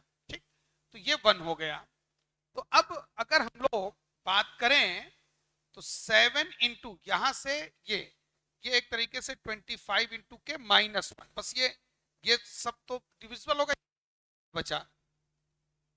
तो अगर इसको इससे मल्टीप्लाई करोगे तो तुम कहोगे कि जो रिमाइंडर है वो -1, इस लास्ट वाले को छोड़ करके बाकी सब 25 से डिविजिबल है। बट रिमाइंडर कभी नेगेटिव नहीं हो सकता है। रिमाइंडर नेगेटिव का मतलब तुमने एक बार कहीं ना कहीं इसको ज्यादा डिवाइड किया है। ठीक, तो जब भी ये नेगेटिव रिमाइंडर आया करे तो जो एक्चुअल रिमाइंडर होता है उस एक्चुअल रिमाइंडर निकालने के लिए जो डिवाइजर है 25, उसमें इस नेगेटिव रिमाइंडर को ऐड कर दिया करो, so the correct answer will be 18। अगर पॉजिटिव है तो जो होगा वही होगा। मान लो अगर प्लस का 7 होता तो 7 रिमाइंडर होता, लेकिन अगर -7 आ गया है तो जो डिवाइजर है उसमें उस नेगेटिव रिमाइंडर को ऐड कर देना। ये ध्यान रखना बच्चों, ट्रिक कभी भी नंबर्स के केस में अगर नेगेटिव रिमाइंडर आए तो इसको ध्यान रखना, उस नेगेटिव रिमाइंडर को जैसे -7 आया तो 25 प्लस -7, तो जब माइनस साइन के साथ उसको ऐड करोगे तो 18 बचेगा। तो so the answer will be second option. ठीक है, तो अब हम लोग बच्चों अपने अगले क्वेश्चन की ओर चलते हैं। 131 क्वेश्चन हमारा है the sum of the infinite GP. तो इस इनफाइनाइट जीपी का सम, तो ये एक सिंपल क्वेश्चन है। इनफाइनाइट जीपी का सम का मैं फार्मूला भी लिखे दे रहा हूं, ये होता है a/1 - r। तो यहाँ पर जो सीरीज है हमारा 1 + 1/3 + 1/9 एंड सो ऑन, तो इसमें a हमारा 1 है और कॉमन रेशियो 1/3 है, तो a/1 - r 1/1 - 1/3, तो ये हो जाएगा तुम्हारा 2/3, so the answer will be 3/2। तो हमारा जो सेकेंड ऑप्शन है वो यहाँ पर करेक्ट हो जाएगा। सेकेंड ऑप्शन बच्चों जो है यहाँ पर हम लोगों का करेक्ट हो जाएगा। अब इस तरीके से अगले क्वेश्चन की ओर हम लोग बढ़ते हैं।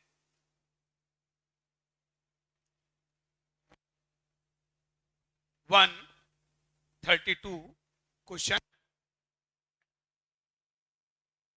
आसान क्वेश्चन है ये भी।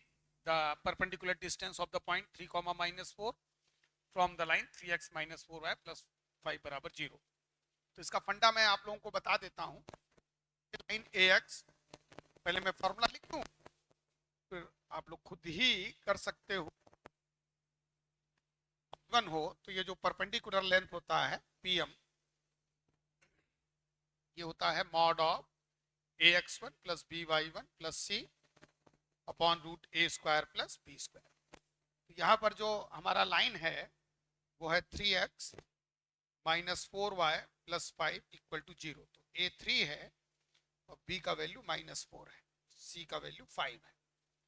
तो जो परपेंडिकुलर लेंथ का फार्मूला होगा, और x1, y1 हमारा है 3, -4, तो x1 3 है और y1 -4 है। ठीक, तो ये वैल्यू हम लोग रख देते हैं। तो 3 × 3 -4 × -4 + 5 अपॉन √3² + -4 का होल स्क्वायर। ये हम लोगों का हो गया 3 × 3 9 + 16 + 5 अपॉन 5।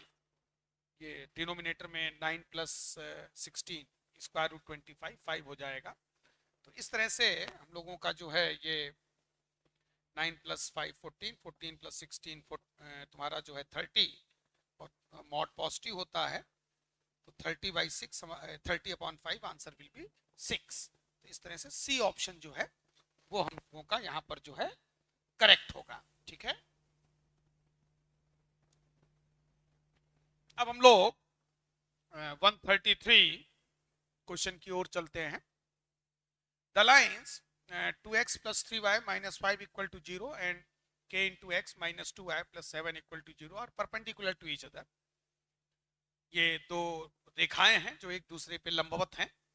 तो जब लाइंस परपेंडिकुलर होती हैं, तो जैसे एक लाइन हमारा ये है, इसका स्लोप एक तो आप लोग याद रखो -a/b, और दो लाइनें अगर एक दूसरे पे, ये लाइन L1 है और ये लाइन L2 है, तो इनके स्लोप्स का प्रोडक्ट -1 होता है। ये फार्मूला बच्चों याद रखना। ठीक है, तो हमारा जो फर्स्ट लाइन है इसका स्लोप हो जाएगा -2/3। हमारा जो सेकेंड लाइन है k × x - 2y, तो -k/-2। ठीक, तो ये हमारा k/2। अब इन दोनों को जब हम लोग मल्टीप्लाई करेंगे, चूंकि लाइनें परपेंडिकुलर हैं, तो -2/3 × k/2 = -1। ये माइनस माइनस कैंसल आउट हो जाएगा, 2 भी कैंसल आउट हो जाएगा और k का वैल्यू 3 आ जाएगा। तो हमारा जो ए ऑप्शन है वो यहाँ पर करेक्ट हो जाएगा। ठीक है, अब हम लोग 134 क्वेश्चन की ओर चलते हैं। ये कुछ आसान क्वेश्चन थे। अब एक बार फिर से डोमेन पर हम लोग आ चुके हैं, और 1/√mod x - 1 इसका उसने डोमेन पूछा हुआ है। ये भी थोड़ा मॉड है तो अच्छा क्वेश्चन है। मॉड के बारे में इसका सिंप्लीफिकेशन ये बच्चों सब लोग नोट कर लो। mod x = -x if x < 0, mod x = x if x > or 0। तो जैसा कि मैंने पहले कहा था कि स्क्वायर रूट के अंदर की क्वांटिटी का पॉजिटिव होना जरूरी होता है, और ये स्क्वायर रूट चूंकि डिनोमिनेटर में है तो इक्वल का भी साइन हटा दो, तो mod x - x < 0। ठीक, ये बन रहा है। तो पहले केस में C1 मींस केस 1, हम लोग x को पॉजिटिव लेते हैं। अच्छा, चूंकि यहाँ इक्वल का साइन नहीं लगेगा, उसका रीजन है कि x बराबर 0 अगर लोगे तो डिनोमिनेटर 0 हो जाएगा, तो इसलिए मैंने केवल ग्रेटर देन 0 लिया है। तो मॉड x, ये जो मॉड x है वो x minus x greater than 0, तो अब ये 0 ग्रेटर देन 0 पॉसिबल नहीं है, तो केस 1 से no solution, no value of x। फिर हम लोग केस 2 पे आते हैं। तो जैसे ही केस 2 पे आप आओगे, ये हमारा इनइक्वालिटी है, केस 2 हमारा x लेस देन 0 है। तो जब x लेस देन 0 होगा, ध्यान दें यही खेला है यहाँ पर, तो मॉड x बराबर माइनस एक्स है, ये ध्यान रखना, ये जड़ी बूटी minus x minus 2x greater than 0, minus sign multiply करोगे इनइक्वालिटी का साइन पलटेगा, x less than 0 means x lie minus infinity to 0, और यही हमारा डोमेन है। क्योंकि केस 1 से आंसर ही नहीं आया था, तो जो केस 2 से आंसर आएगा that will be the final value of x। तो हमारा सेकंड ऑप्शन माइनस इंफिनिटी से 0 यहां पर एक बार फिर से सेकंड ऑप्शन हमारा करेक्ट होगा। चलो बच्चों नेक्स्ट क्वेश्चन की ओर। यहां पर हमारा जो fx दिया हुआ है log 1 plus x upon 1 minus x, then f of 2x upon 1 plus x square. तो आप देख रहे होगे कि x हमारा इससे रिप्लेस है, fx ये दिया है log 1 plus x upon 1 minus x, और x को हम रिप्लेस कर दें 2x upon 1 plus x square से, ठीक। तो f of 2x upon 1 plus x square, तो log 1 प्लस जहां जहां x है वहां 2x upon 1 plus x square रख दीजिए बच्चों, धड़ल्ले से, बिल्कुल भी आपको सोचने की कतई आवश्यकता नहीं है। 2x upon 1 plus x square, ठीक। अब जो है ये 2x upon 1 plus x square है, तो log, अब यहां पर एलसीएम ले लो, ध्यान देना, 1 plus x square plus 2x upon 1 plus x square upon 1 plus x square minus 2x upon 1 plus x square. तो ये बच्चों कैंसल आउट हो गया, तो ये आ गया 1 plus x square plus 2x, 1 plus x का whole square, 1 plus x square ये भी 1 माइनस एक्स का होल स्क्वायर, ये आ गया log of 1 plus x upon 1 minus x का होल स्क्वायर। अब log में डिग्री हमेशा बच्चों बाहर आता है, ठीक। तो 2 into log of 1 plus x upon 1 minus x, तो log of 1 plus x upon 1 minus x ये fx हो जाएगा। तो ये 2 into F x means A option जो है वो हमारा यहां पर करेक्ट हो जाएगा।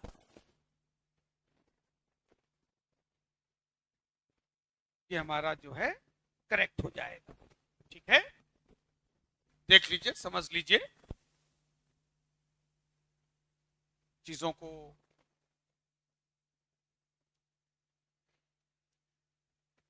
अब हम लोग 136 क्वेश्चन पर आते हैं। प्रोबेबिलिटी, प्रायिकता। एक थैले में 5 सफेद और 3 काली गेंदें हैं।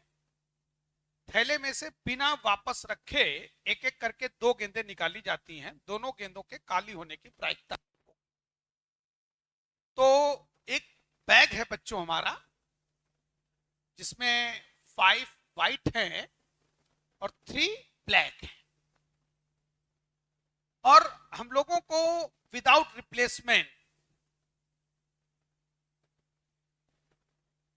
एक एक करके बॉल निकालना है, और दोनों गेंदें काली होने की प्रायिकता। तो टोटल 8 बॉल हैं। तो पहले हम लोग एक बॉल निकालते हैं। अच्छा, दोनों गेंदें काली ही निकालनी है, तो ध्यान दीजिएगा। तो ब्लैक वाले चूंकि 3 हैं, तो 3 में से एक काली, ठीक, और टोटल में से भी तो एक काली निकल रही है, इनटू, अब जब दूसरी बार आप निकालने चलोगे तो आपके पास 2 काली बची, तो इनटू 2c1 अपॉन 7c1, तो ये हमारा हो गया 3/8 इंटू 2/7। तो इसको बच्चों आप लोगों को सॉल्व कर लेना है, और ये आपका आ जाएगा 3/28। तो इसका जो करेक्ट आंसर आपका जाएगा वो 3/28 जाएगा। ठीक है, तो ये सेकंड ऑप्शन आप लोगों का यहां पर करेक्ट हो रहा है। पहले जिस कलर की चाहिए उसमें से एक निकाल लो, फिर टोटल में भी एक माइनस करना होगा, क्योंकि पुट्टी का डेफिनेशन सब लोग जानते होंगे कि favourable number of cases upon total number of cases. ठीक है, चलो चलते हैं क्वेश्चन नंबर 137 की ओर। ठीक, यहां पर लिमिट बच्चों हम लोगों को दिया हुआ है x into tan two x minus 2x tan x upon 1 minus cos 2x का होल स्क्वायर। तो इस क्वेश्चन में आप लोगों को tan 2x और cos 2x का फॉर्मूला यूज करना पड़ेगा।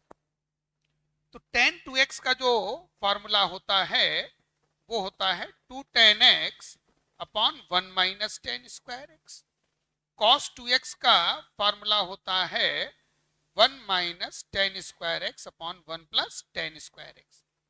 तो इन फॉर्मूलों को हम लोग यहां पर रिप्लेस करेंगे। ठीक, ये क्वेश्चन थोड़ा सा इसमें कैलकुलेशन आप लोगों का ज्यादा है। ठीक, 2 tan x upon 1 minus ten square x. हालांकि लिमिट के क्वेश्चंस को करने के लिए एक L Hôpital rule, simple rule होता है, लेकिन चूंकि यहाँ डिग्री वगैरह इन्वॉल्व है तो वो इजी नहीं पड़ेगा, तो वैल्यू रख के ही करना ठीक रहेगा। Minus ten x upon 1 minus ten square x upon 1 plus tan square x. ठीक, ये हो गया पूरे का होल स्क्वायर बच्चों। ठीक, अब ये न्यूमरेटर में आप लोगों को 2x tan x कॉमन ले लेना है। आप देख रहे होगे, कॉमन दिख रहा होगा आपको, 1 upon 1 minus ten square x minus 1। इधर आ जाओ, 1 plus tan square x minus 1 plus tan square x upon 1 plus tan square x. ये पूरे का होल स्क्वायर हो गया। अब बच्चों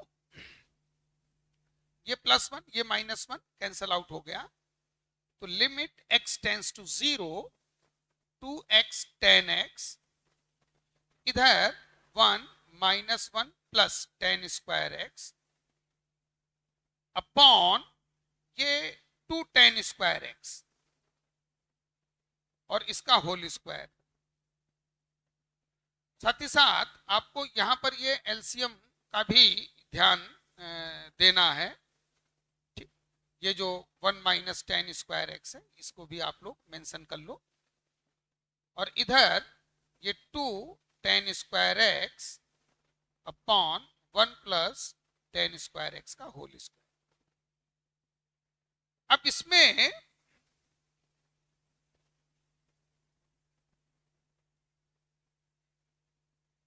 शिफ्टिंग आप लोगों को कर लेना है, इधर ये भी कैंसल आउट कर लेना है। तो limit x tends to 0 2x, थोड़ा सा ये क्वेश्चन कैलकुलेशन इसमें रहेगा, 1 प्लस टेन स्क्वायर एक्स का होल स्क्वायर अपॉन 1 माइनस, अब यहां से ये क्वेश्चन छोटा हो जाएगा बच्चों, 1 माइनस टेन स्क्वायर एक्स और ये 4 tan x to the whole power 4। अब यहां से ध्यान देना है आपको। ठीक, अब इसमें ये जब 0 आप रखोगे तो ये tan 0 0, ये tan 0 0। ठीक, अब ये यहां से छोटा होना आपका स्टार्ट हो जाएगा। ठीक, ये 2/4, ये 2 ये 4, तो 2/4 हो जाएगा half. Limit x tends to 0। ठीक, ये यहां पर आपका x into tan cube x, इधर ये 1 प्लस 0 ये 1 बचा। ठीक, अपॉन ये आपका हो गया tan x to the whole power 4। तो ये कैंसल आउट होकर के एक केवल tan x बचेगा, तो 1/2 limit x tends to 0 x upon tan x, और ये हमारा फार्मूला होता है। ठीक, तो 1/2 into limit x tends to 0 1 upon tan x upon, ये जो हो जाएगा 1/2 इंटू 1, आंसर विल बी।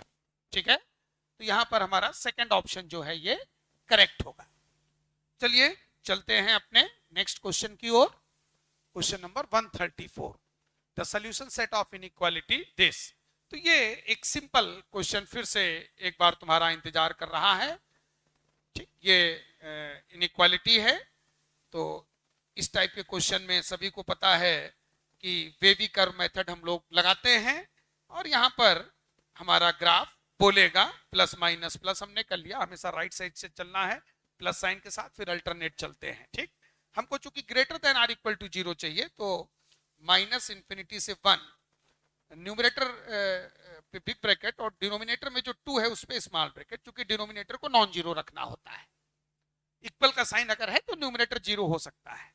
तो 1 पे बिग ब्रैकेट 2 पे स्मॉल ब्रैकेट, 1 पे बिग ब्रैकेट 2 पे स्मॉल ब्रैकेट, सेकंड ऑप्शन को तत्काल लॉक कर दिया जाए। ठीक है, तो सेकंड ऑप्शन बच्चों यहां पर हम लोगों का करेक्ट होगा। ठीक, अब हम लोग अपने नेक्स्ट क्वेश्चन की ओर चलते हैं। The focus of the parabola y square equal to -12 into x. तो इसको अगर हम लोग बच्चों y square equal to 4ax से कंपेयर करें तो 4a का वैल्यू -12, a का value -3।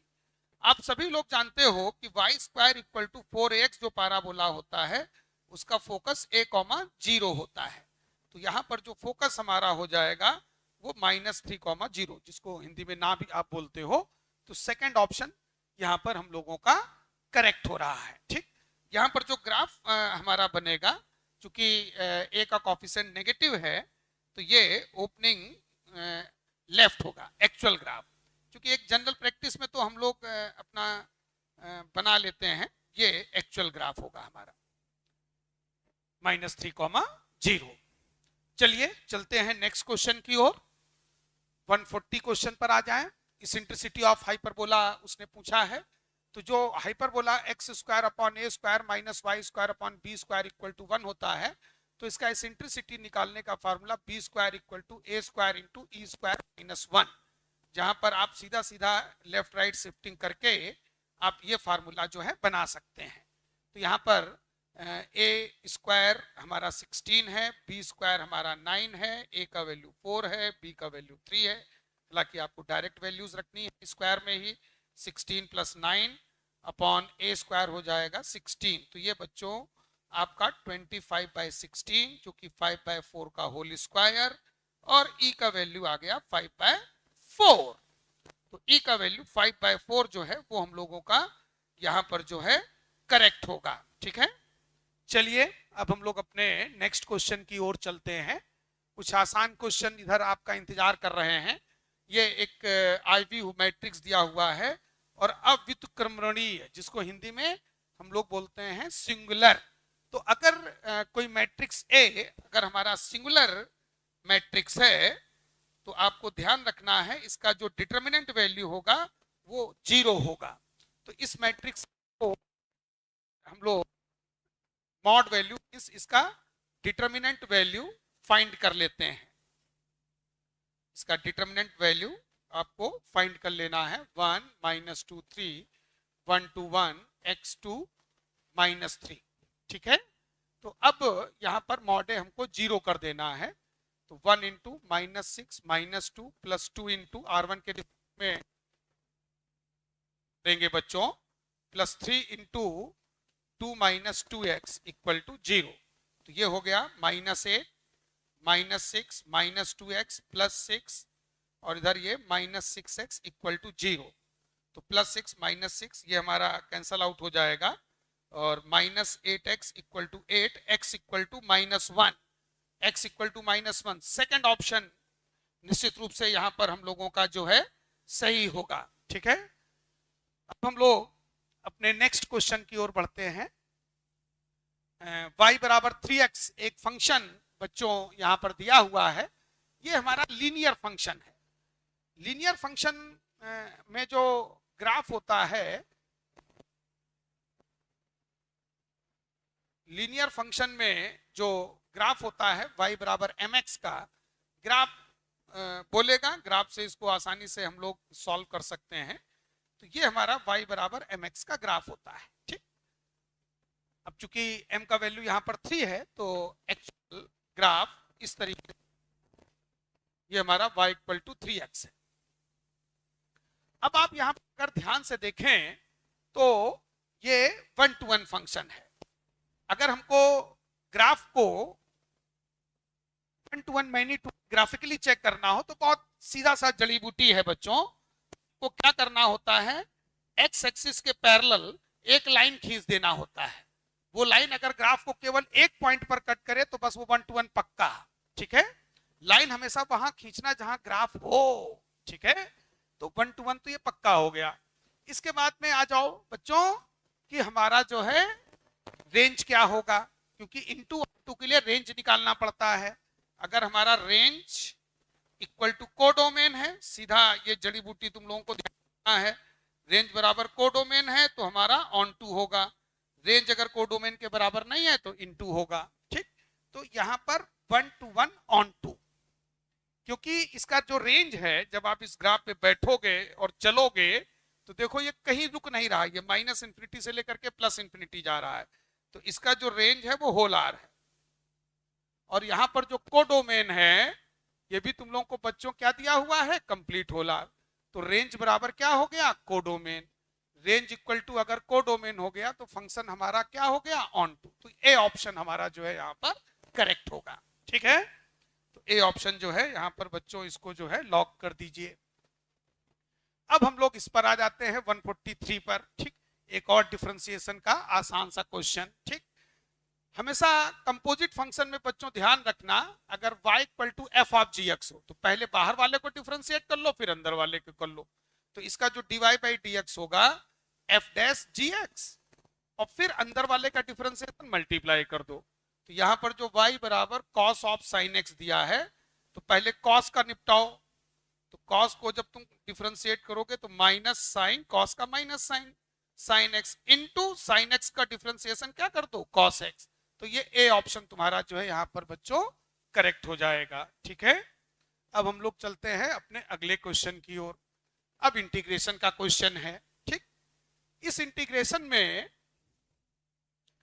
Sine square x denominator में क्या हुआ है, ठीक। तो इसको सबसे पहले क्या करो, साइन 2x में कन्वर्ट कर लो। तो उसके लिए 4 से मल्टीप्लाई डिवाइड कर दो। 4 से क्या करो, मल्टीप्लाई डिवाइड। अब ये तुम्हारा 2 sign x into cos x का क्या हो जाएगा, होल स्क्वायर। तो ये हो जाएगा साइन 2x का होल स्क्वायर। साइन 2x को जब तुम ऊपर ले जाओगे बच्चों तो ये हो जाएगा cosec square 2x into dx। अब कॉसेक स्क्वायर x का डायरेक्ट फॉर्मूला होता है इंटीग्रेशन का माइनस कॉट एक्स। तो यहां पर चूंकि 2x है तो ये 2 डिवाइड भी करना पड़ेगा। हो गया -4/2 कॉट 2x प्लस c। ये ध्यान रखना कि फॉर्मूला होता है integration of cosec square x dx, ये माइनस कॉट एक्स प्लस सी होता है, ठीक। x में जो मल्टीप्लाई होता है इंटीग्रेशन में वो डिवाइड हो जाता है, ठीक है। तो अब तुम्हारा आ गया -2। अब ये बचा कॉट 2x। तो कॉट 2x को अब हम लोगों को कन्वर्ट करना है ऑप्शंस के अकॉर्डिंग। तो पहले तो इसको डिनोमिनेटर में ऐसे लिखो 1/tan 2x, 1/tan 2x, ठीक है। अब tan 2x को क्या लिखोगे, 2 tan x upon 1 minus tan square x. तो ये 2 कैंसल आउट होकर के ये 1 minus tan x square x ऊपर चला जाएगा, माइनस साइन मल्टीप्लाई होगा तो tan square x minus 1 upon tan x, ठीक। अब tan इसको अलग अलग कर दो तो ये tan x और 1 minus 1 upon tan x minus cot x plus C. इसको अलग अलग करोगे tan square x upon tan x हो जाएगा, 1 upon tan x cot x हो जाएगा प्लस सी। तो tan x minus cot x plus C, second option को लॉक कर दो। तो यहां पर बच्चों हम लोगों का क्या आ जाएगा, सेकंड ऑप्शन, ठीक है।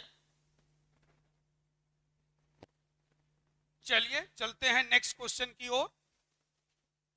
तो ये तो बहुत ही आसान है, साइन इनवर्स माइनस हाफ, ठीक है।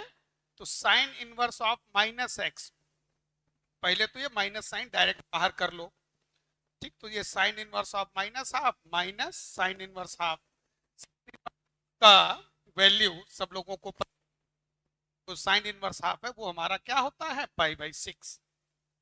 अगर कभी वैल्यू डायरेक्ट ना याद हो तो इस तरह से निकाल लेना, let sine inverse half equal to sine t. भाई अगर इनवर्स में नहीं याद है तो सिंपल ट्रिग्नोमेट्री में तो याद ही होगा, ठीक। हाफ को क्या लिखोगे, साइन 30 डिग्री या π/6। ये टी का वैल्यू π/6 आ गया, ऐसे निकाल लेना, हालांकि वैल्यू जनरली डायरेक्ट याद होती है। तो -π/6 सेकेंड ऑप्शन हमारा जो है यहाँ पर टिक हो जाएगा। चलिए चलते हैं नेक्स्ट क्वेश्चन की ओर। The rate of change of area of circle with respect to its radius r equal to 6 centimetre. तो ये तो बहुत ही आसान है बच्चों, ठीक। सर्किल का जो एरिया है होता है और rate of change of area with respect to radius यानी dA/dr, तो इसको r के रिस्पेक्ट में उठा के डिफरेंशिएट कर दो, ये आ गया। r का वैल्यू बच्चों 6 दिया हुआ है तो 2 × π × 6, तो आंसर विल बी 12π। फिर से सेकंड ऑप्शन तुम लोगों का सही हो गया, ठीक।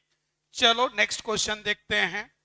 Area lying in the first quadrant bounded by the circle x² + y² = 4 and the line x = 0 x = 2। तो हमारा जो सर्किल है वो x = 2², रेडियस यहाँ 2 है। तो अगर इसका हम लोग ग्राफ बनाएं तो ग्राफ बोलेगा, बस तुम लोगों को ग्राफ की आवाज सुननी है, ठीक। अब देखो यहाँ पर ये 2 से बच्चों की रेडियस 2 है, ये 0, ये 2, ये -2। अब यहाँ पर हम लोग लाइन खींच लेते हैं।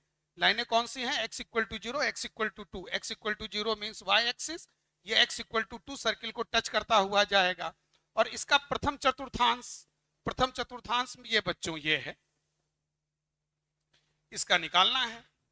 तो ये अगर तुम लोग सिंपल ज्योमेट्री को, तो ये पूरे सर्किल का क्वार्टर है, 1/4 है। तो पूरे सर्किल का एरिया क्या होता है, अगर हम लोग कंप्लीट सर्किल निकालें तो πr²। तो ये तुम्हारा हो जाएगा, r का वैल्यू यहाँ पर बच्चों तुम लोगों को 2 रखना है, 4π हो जाएगा, ठीक। अब इसका 1/4 कर दो, क्योंकि 4π तो तुम्हारे पूरे सर्किल का एरिया आएगा, इसका 1/4 कर दोगे तो कितना एरिया हो जाएगा, पाई। तो हमारा जो करेक्ट आंसर यहाँ पर होगा वो हो जाएगा पाई। सो आई थिंक ये क्वेश्चन भी तुम लोगों को अच्छे से क्लियर हो गया होगा, ठीक है। चलो चलते हैं नेक्स्ट क्वेश्चन की ओर, ठीक। नेक्स्ट क्वेश्चन की ओर चलते हैं। अब हमारा ये डिफरेंशियल इक्वेशन आ गया है, ठीक है। अब डिफरेंशियल इक्वेशन के बारे में ऑर्डर और डिग्री की जहां तक बात की जाए तो ऑर्डर जो होता है वो हाईएस्ट ऑर्डर डेरिवेटिव जो यूज किया जाता है, यहां देखो ऑर्डर निकालना है, हिंदी में इसको कोटि बोलते हैं, ठीक है। तो जैसे फर्स्ट डेरिवेटिव है, सेकंड डेरिवेटिव है, तो सेकंड डेरिवेटिव ज्यादा है तुम्हारा हाईएस्ट ऑर्डर डेरिवेटिव, इतना ज्यादा बार जिसको अवकलित किया गया है वो पकड़ना है, तो वो तुम्हारा सेकंड डेरिवेटिव है। तो ऑर्डर यहाँ पे 2 हो जाएगा, ठीक है। ये क्वेश्चन भी बच्चों तुम लोगों का सिंपल था।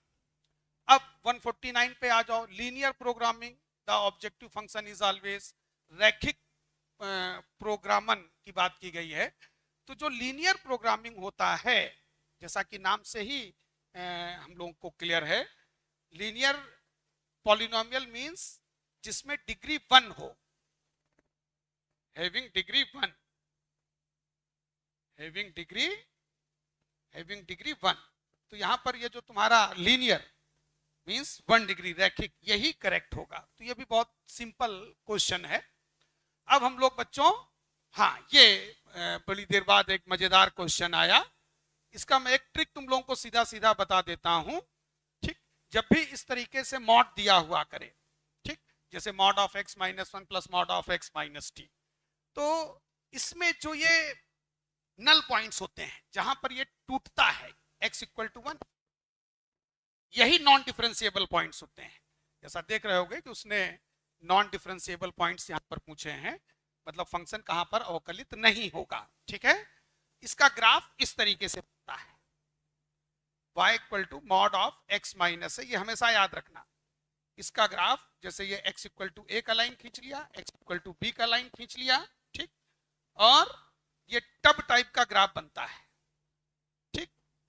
अब तुमको इस ग्राफ पे बैठ जाना है, जहां जहां झटका लगे बस वहां वहां नॉन डिफरेंशिएबल, जहां स्लोप चेंज होगा वहीं झटका लगेगा, ठीक है। तो एक तुम्हारा ये ए, तुम्हारा ये बी, ये मैंने जनरल फंडा बताया। भाई नॉन डिफरेंशिएबल कहां होगा? जहां शार्प एजेस होंगी। तो जहां भी ग्राफ में शार्प एजेस आ जाएं बस वहीं वहीं पर फंक्शन नॉन डिफरेंशिएबल होगा, ठीक।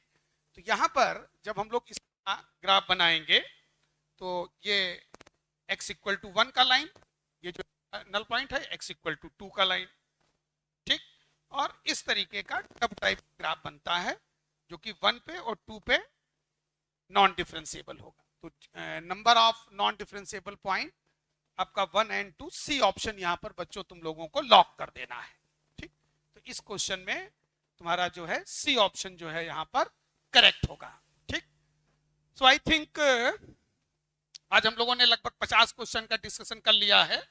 अब कल मॉर्निंग में हम लोग जो है 3 क्वेश्चन और डिस्कस करेंगे, थोड़ा और हम लोग जो है रिवीजन करेंगे। तो बने रहिए कल हमारे साथ। Thank you.